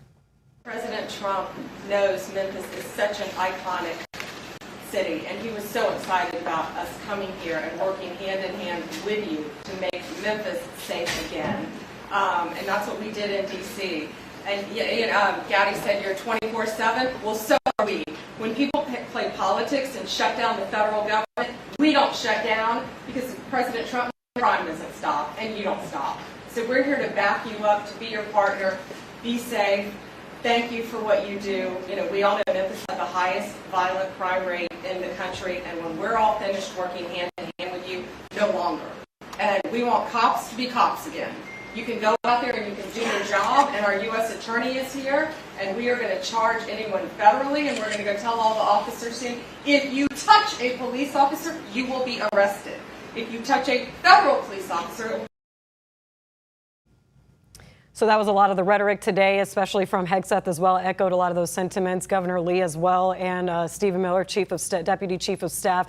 A lot of encouragement for law enforcement efforts, a lot of collaboration talk as well, and a little bit of powerful, passionate words for a warning to anybody who, you know, anybody or any criminals or anybody who wants to mess with officers. As you heard her say, if you touch a police officer, you will be arrested. There was a crackdown on crime kind of tone here from particularly Pam Bondi and as well as the Deputy Chief of Staff, Stephen Miller, who was very passionate in his speech as well. This is a momentous occasion for this entire moment of history, seeing these White House officials here in Memphis for something that they have deployed themselves. You know, the task force, the Memphis Safe Task Force has been announced for a months-long road to deployment. And so we want to walk you through how we got to this point.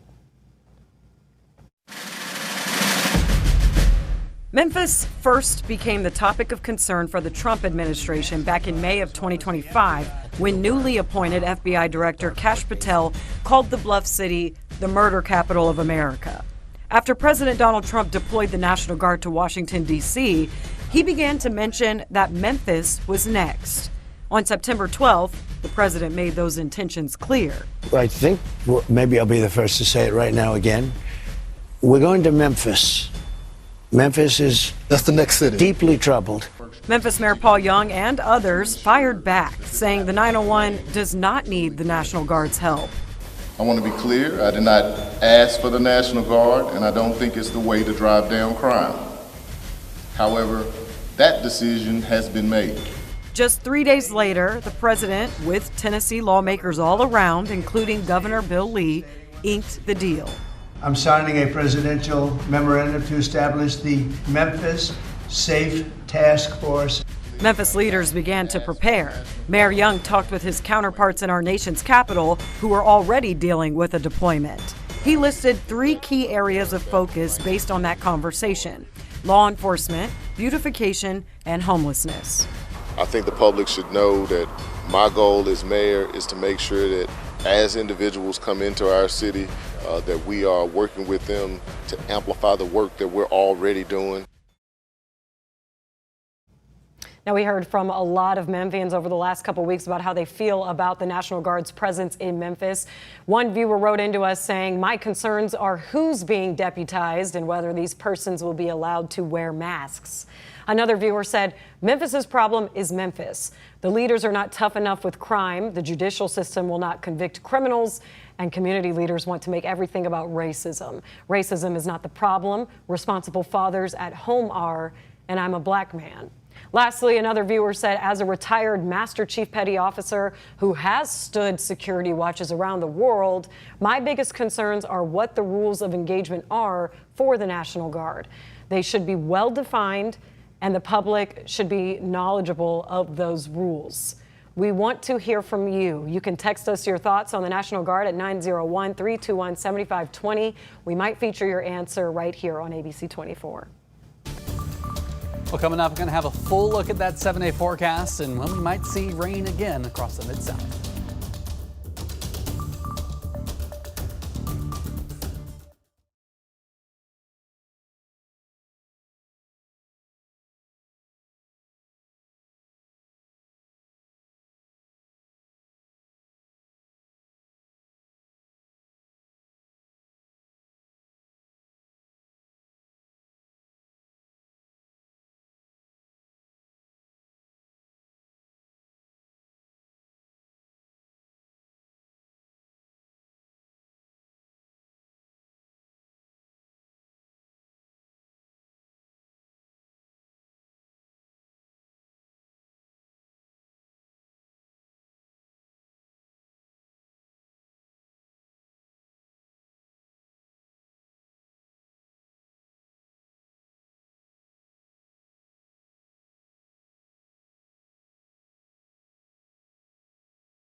Well, taking a look at the forecast right now, we're looking out in Cordova where there's hardly any clouds in the sky. We've had a few around the area, and you can just sort of see a few that are just beginning to evaporate there across the area. So the sun is going down. Beautiful evening out there right now. Temperatures are on the warm side, though. It feels a little more like a summer evening than the 1st of October, but certainly a quiet weather day out there. 87 currently here in Memphis, 85 down in Tunica, Batesville, still around 90 degrees, and Oxford is at 88. Now, of course, it's been very dry lately.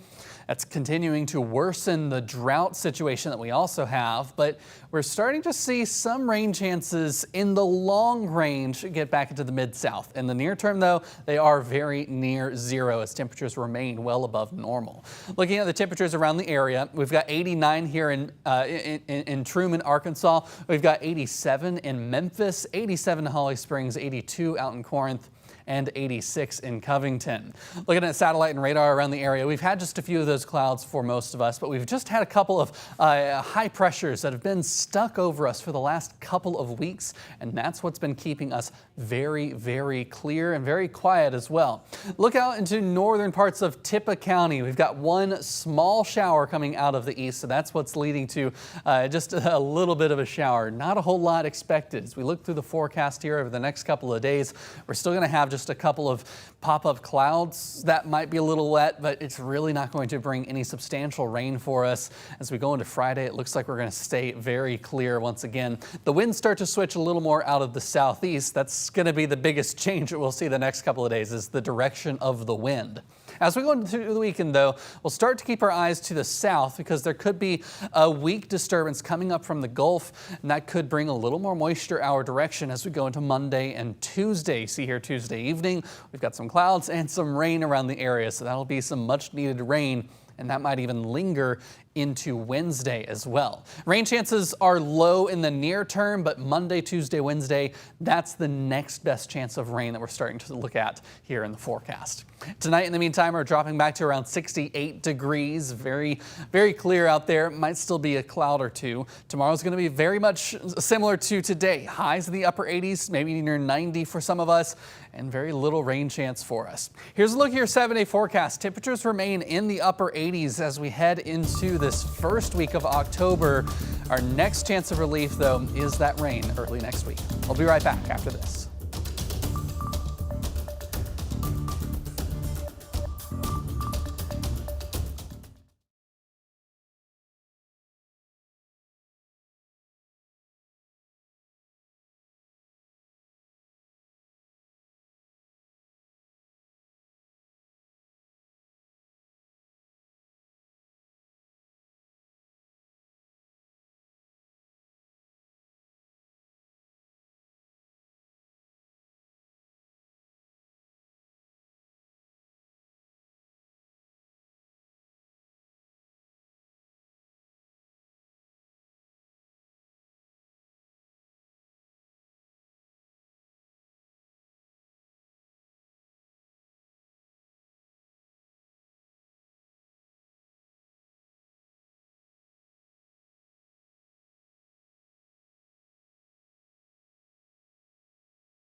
We are staying on top of breaking news as White House officials visit Memphis in regards to the Memphis Safe Task Force. Now, we often get questions about who has the power to arrest and detain.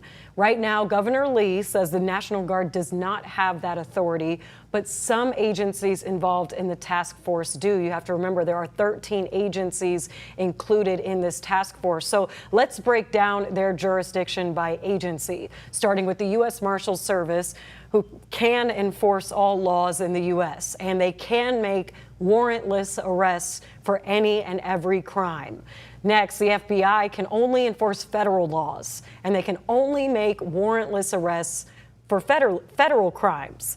Now, the Bureau of Alcohol, Tobacco, Firearms, and Explosives and the Drug Enforcement Administration, that's the DEA, can only arrest for crimes involving the subjects in the names.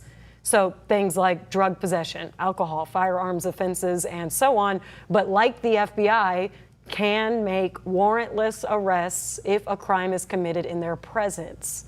Homeland Security Investigations focuses on disrupting international crime and enforcing immigration law. Now, the U.S. Attorney's Office for the Western District of Tennessee jurisdiction handled all of West Tennessee's 22 counties, and they are the ones who will prosecute any arrests. Now, as we know that those White House officials came in today, they left Maryland around right after lunchtime. They have made their way back to the Memphis International Airport. We're going to stay on top of this. We'll be right back after this break.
One final look at that 7-day forecast. Of course, we got temperatures that are going to be cooling down, but very slowly, and they're all still above normal. As we head into the weekend, though, things stay quiet. We are going to see another chance for rain coming up. It's not going to be much, but it is going to be some at least. We're just going to have to wait until early next week before it gets here.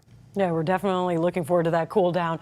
Be sure to tune in tonight on CW30 at 9 and ABC 24 News at 10. We will have more developments on the Memphis Safe Task Force and White House officials' visit to Memphis. Thank you for watching us on ABC 24 News at 6.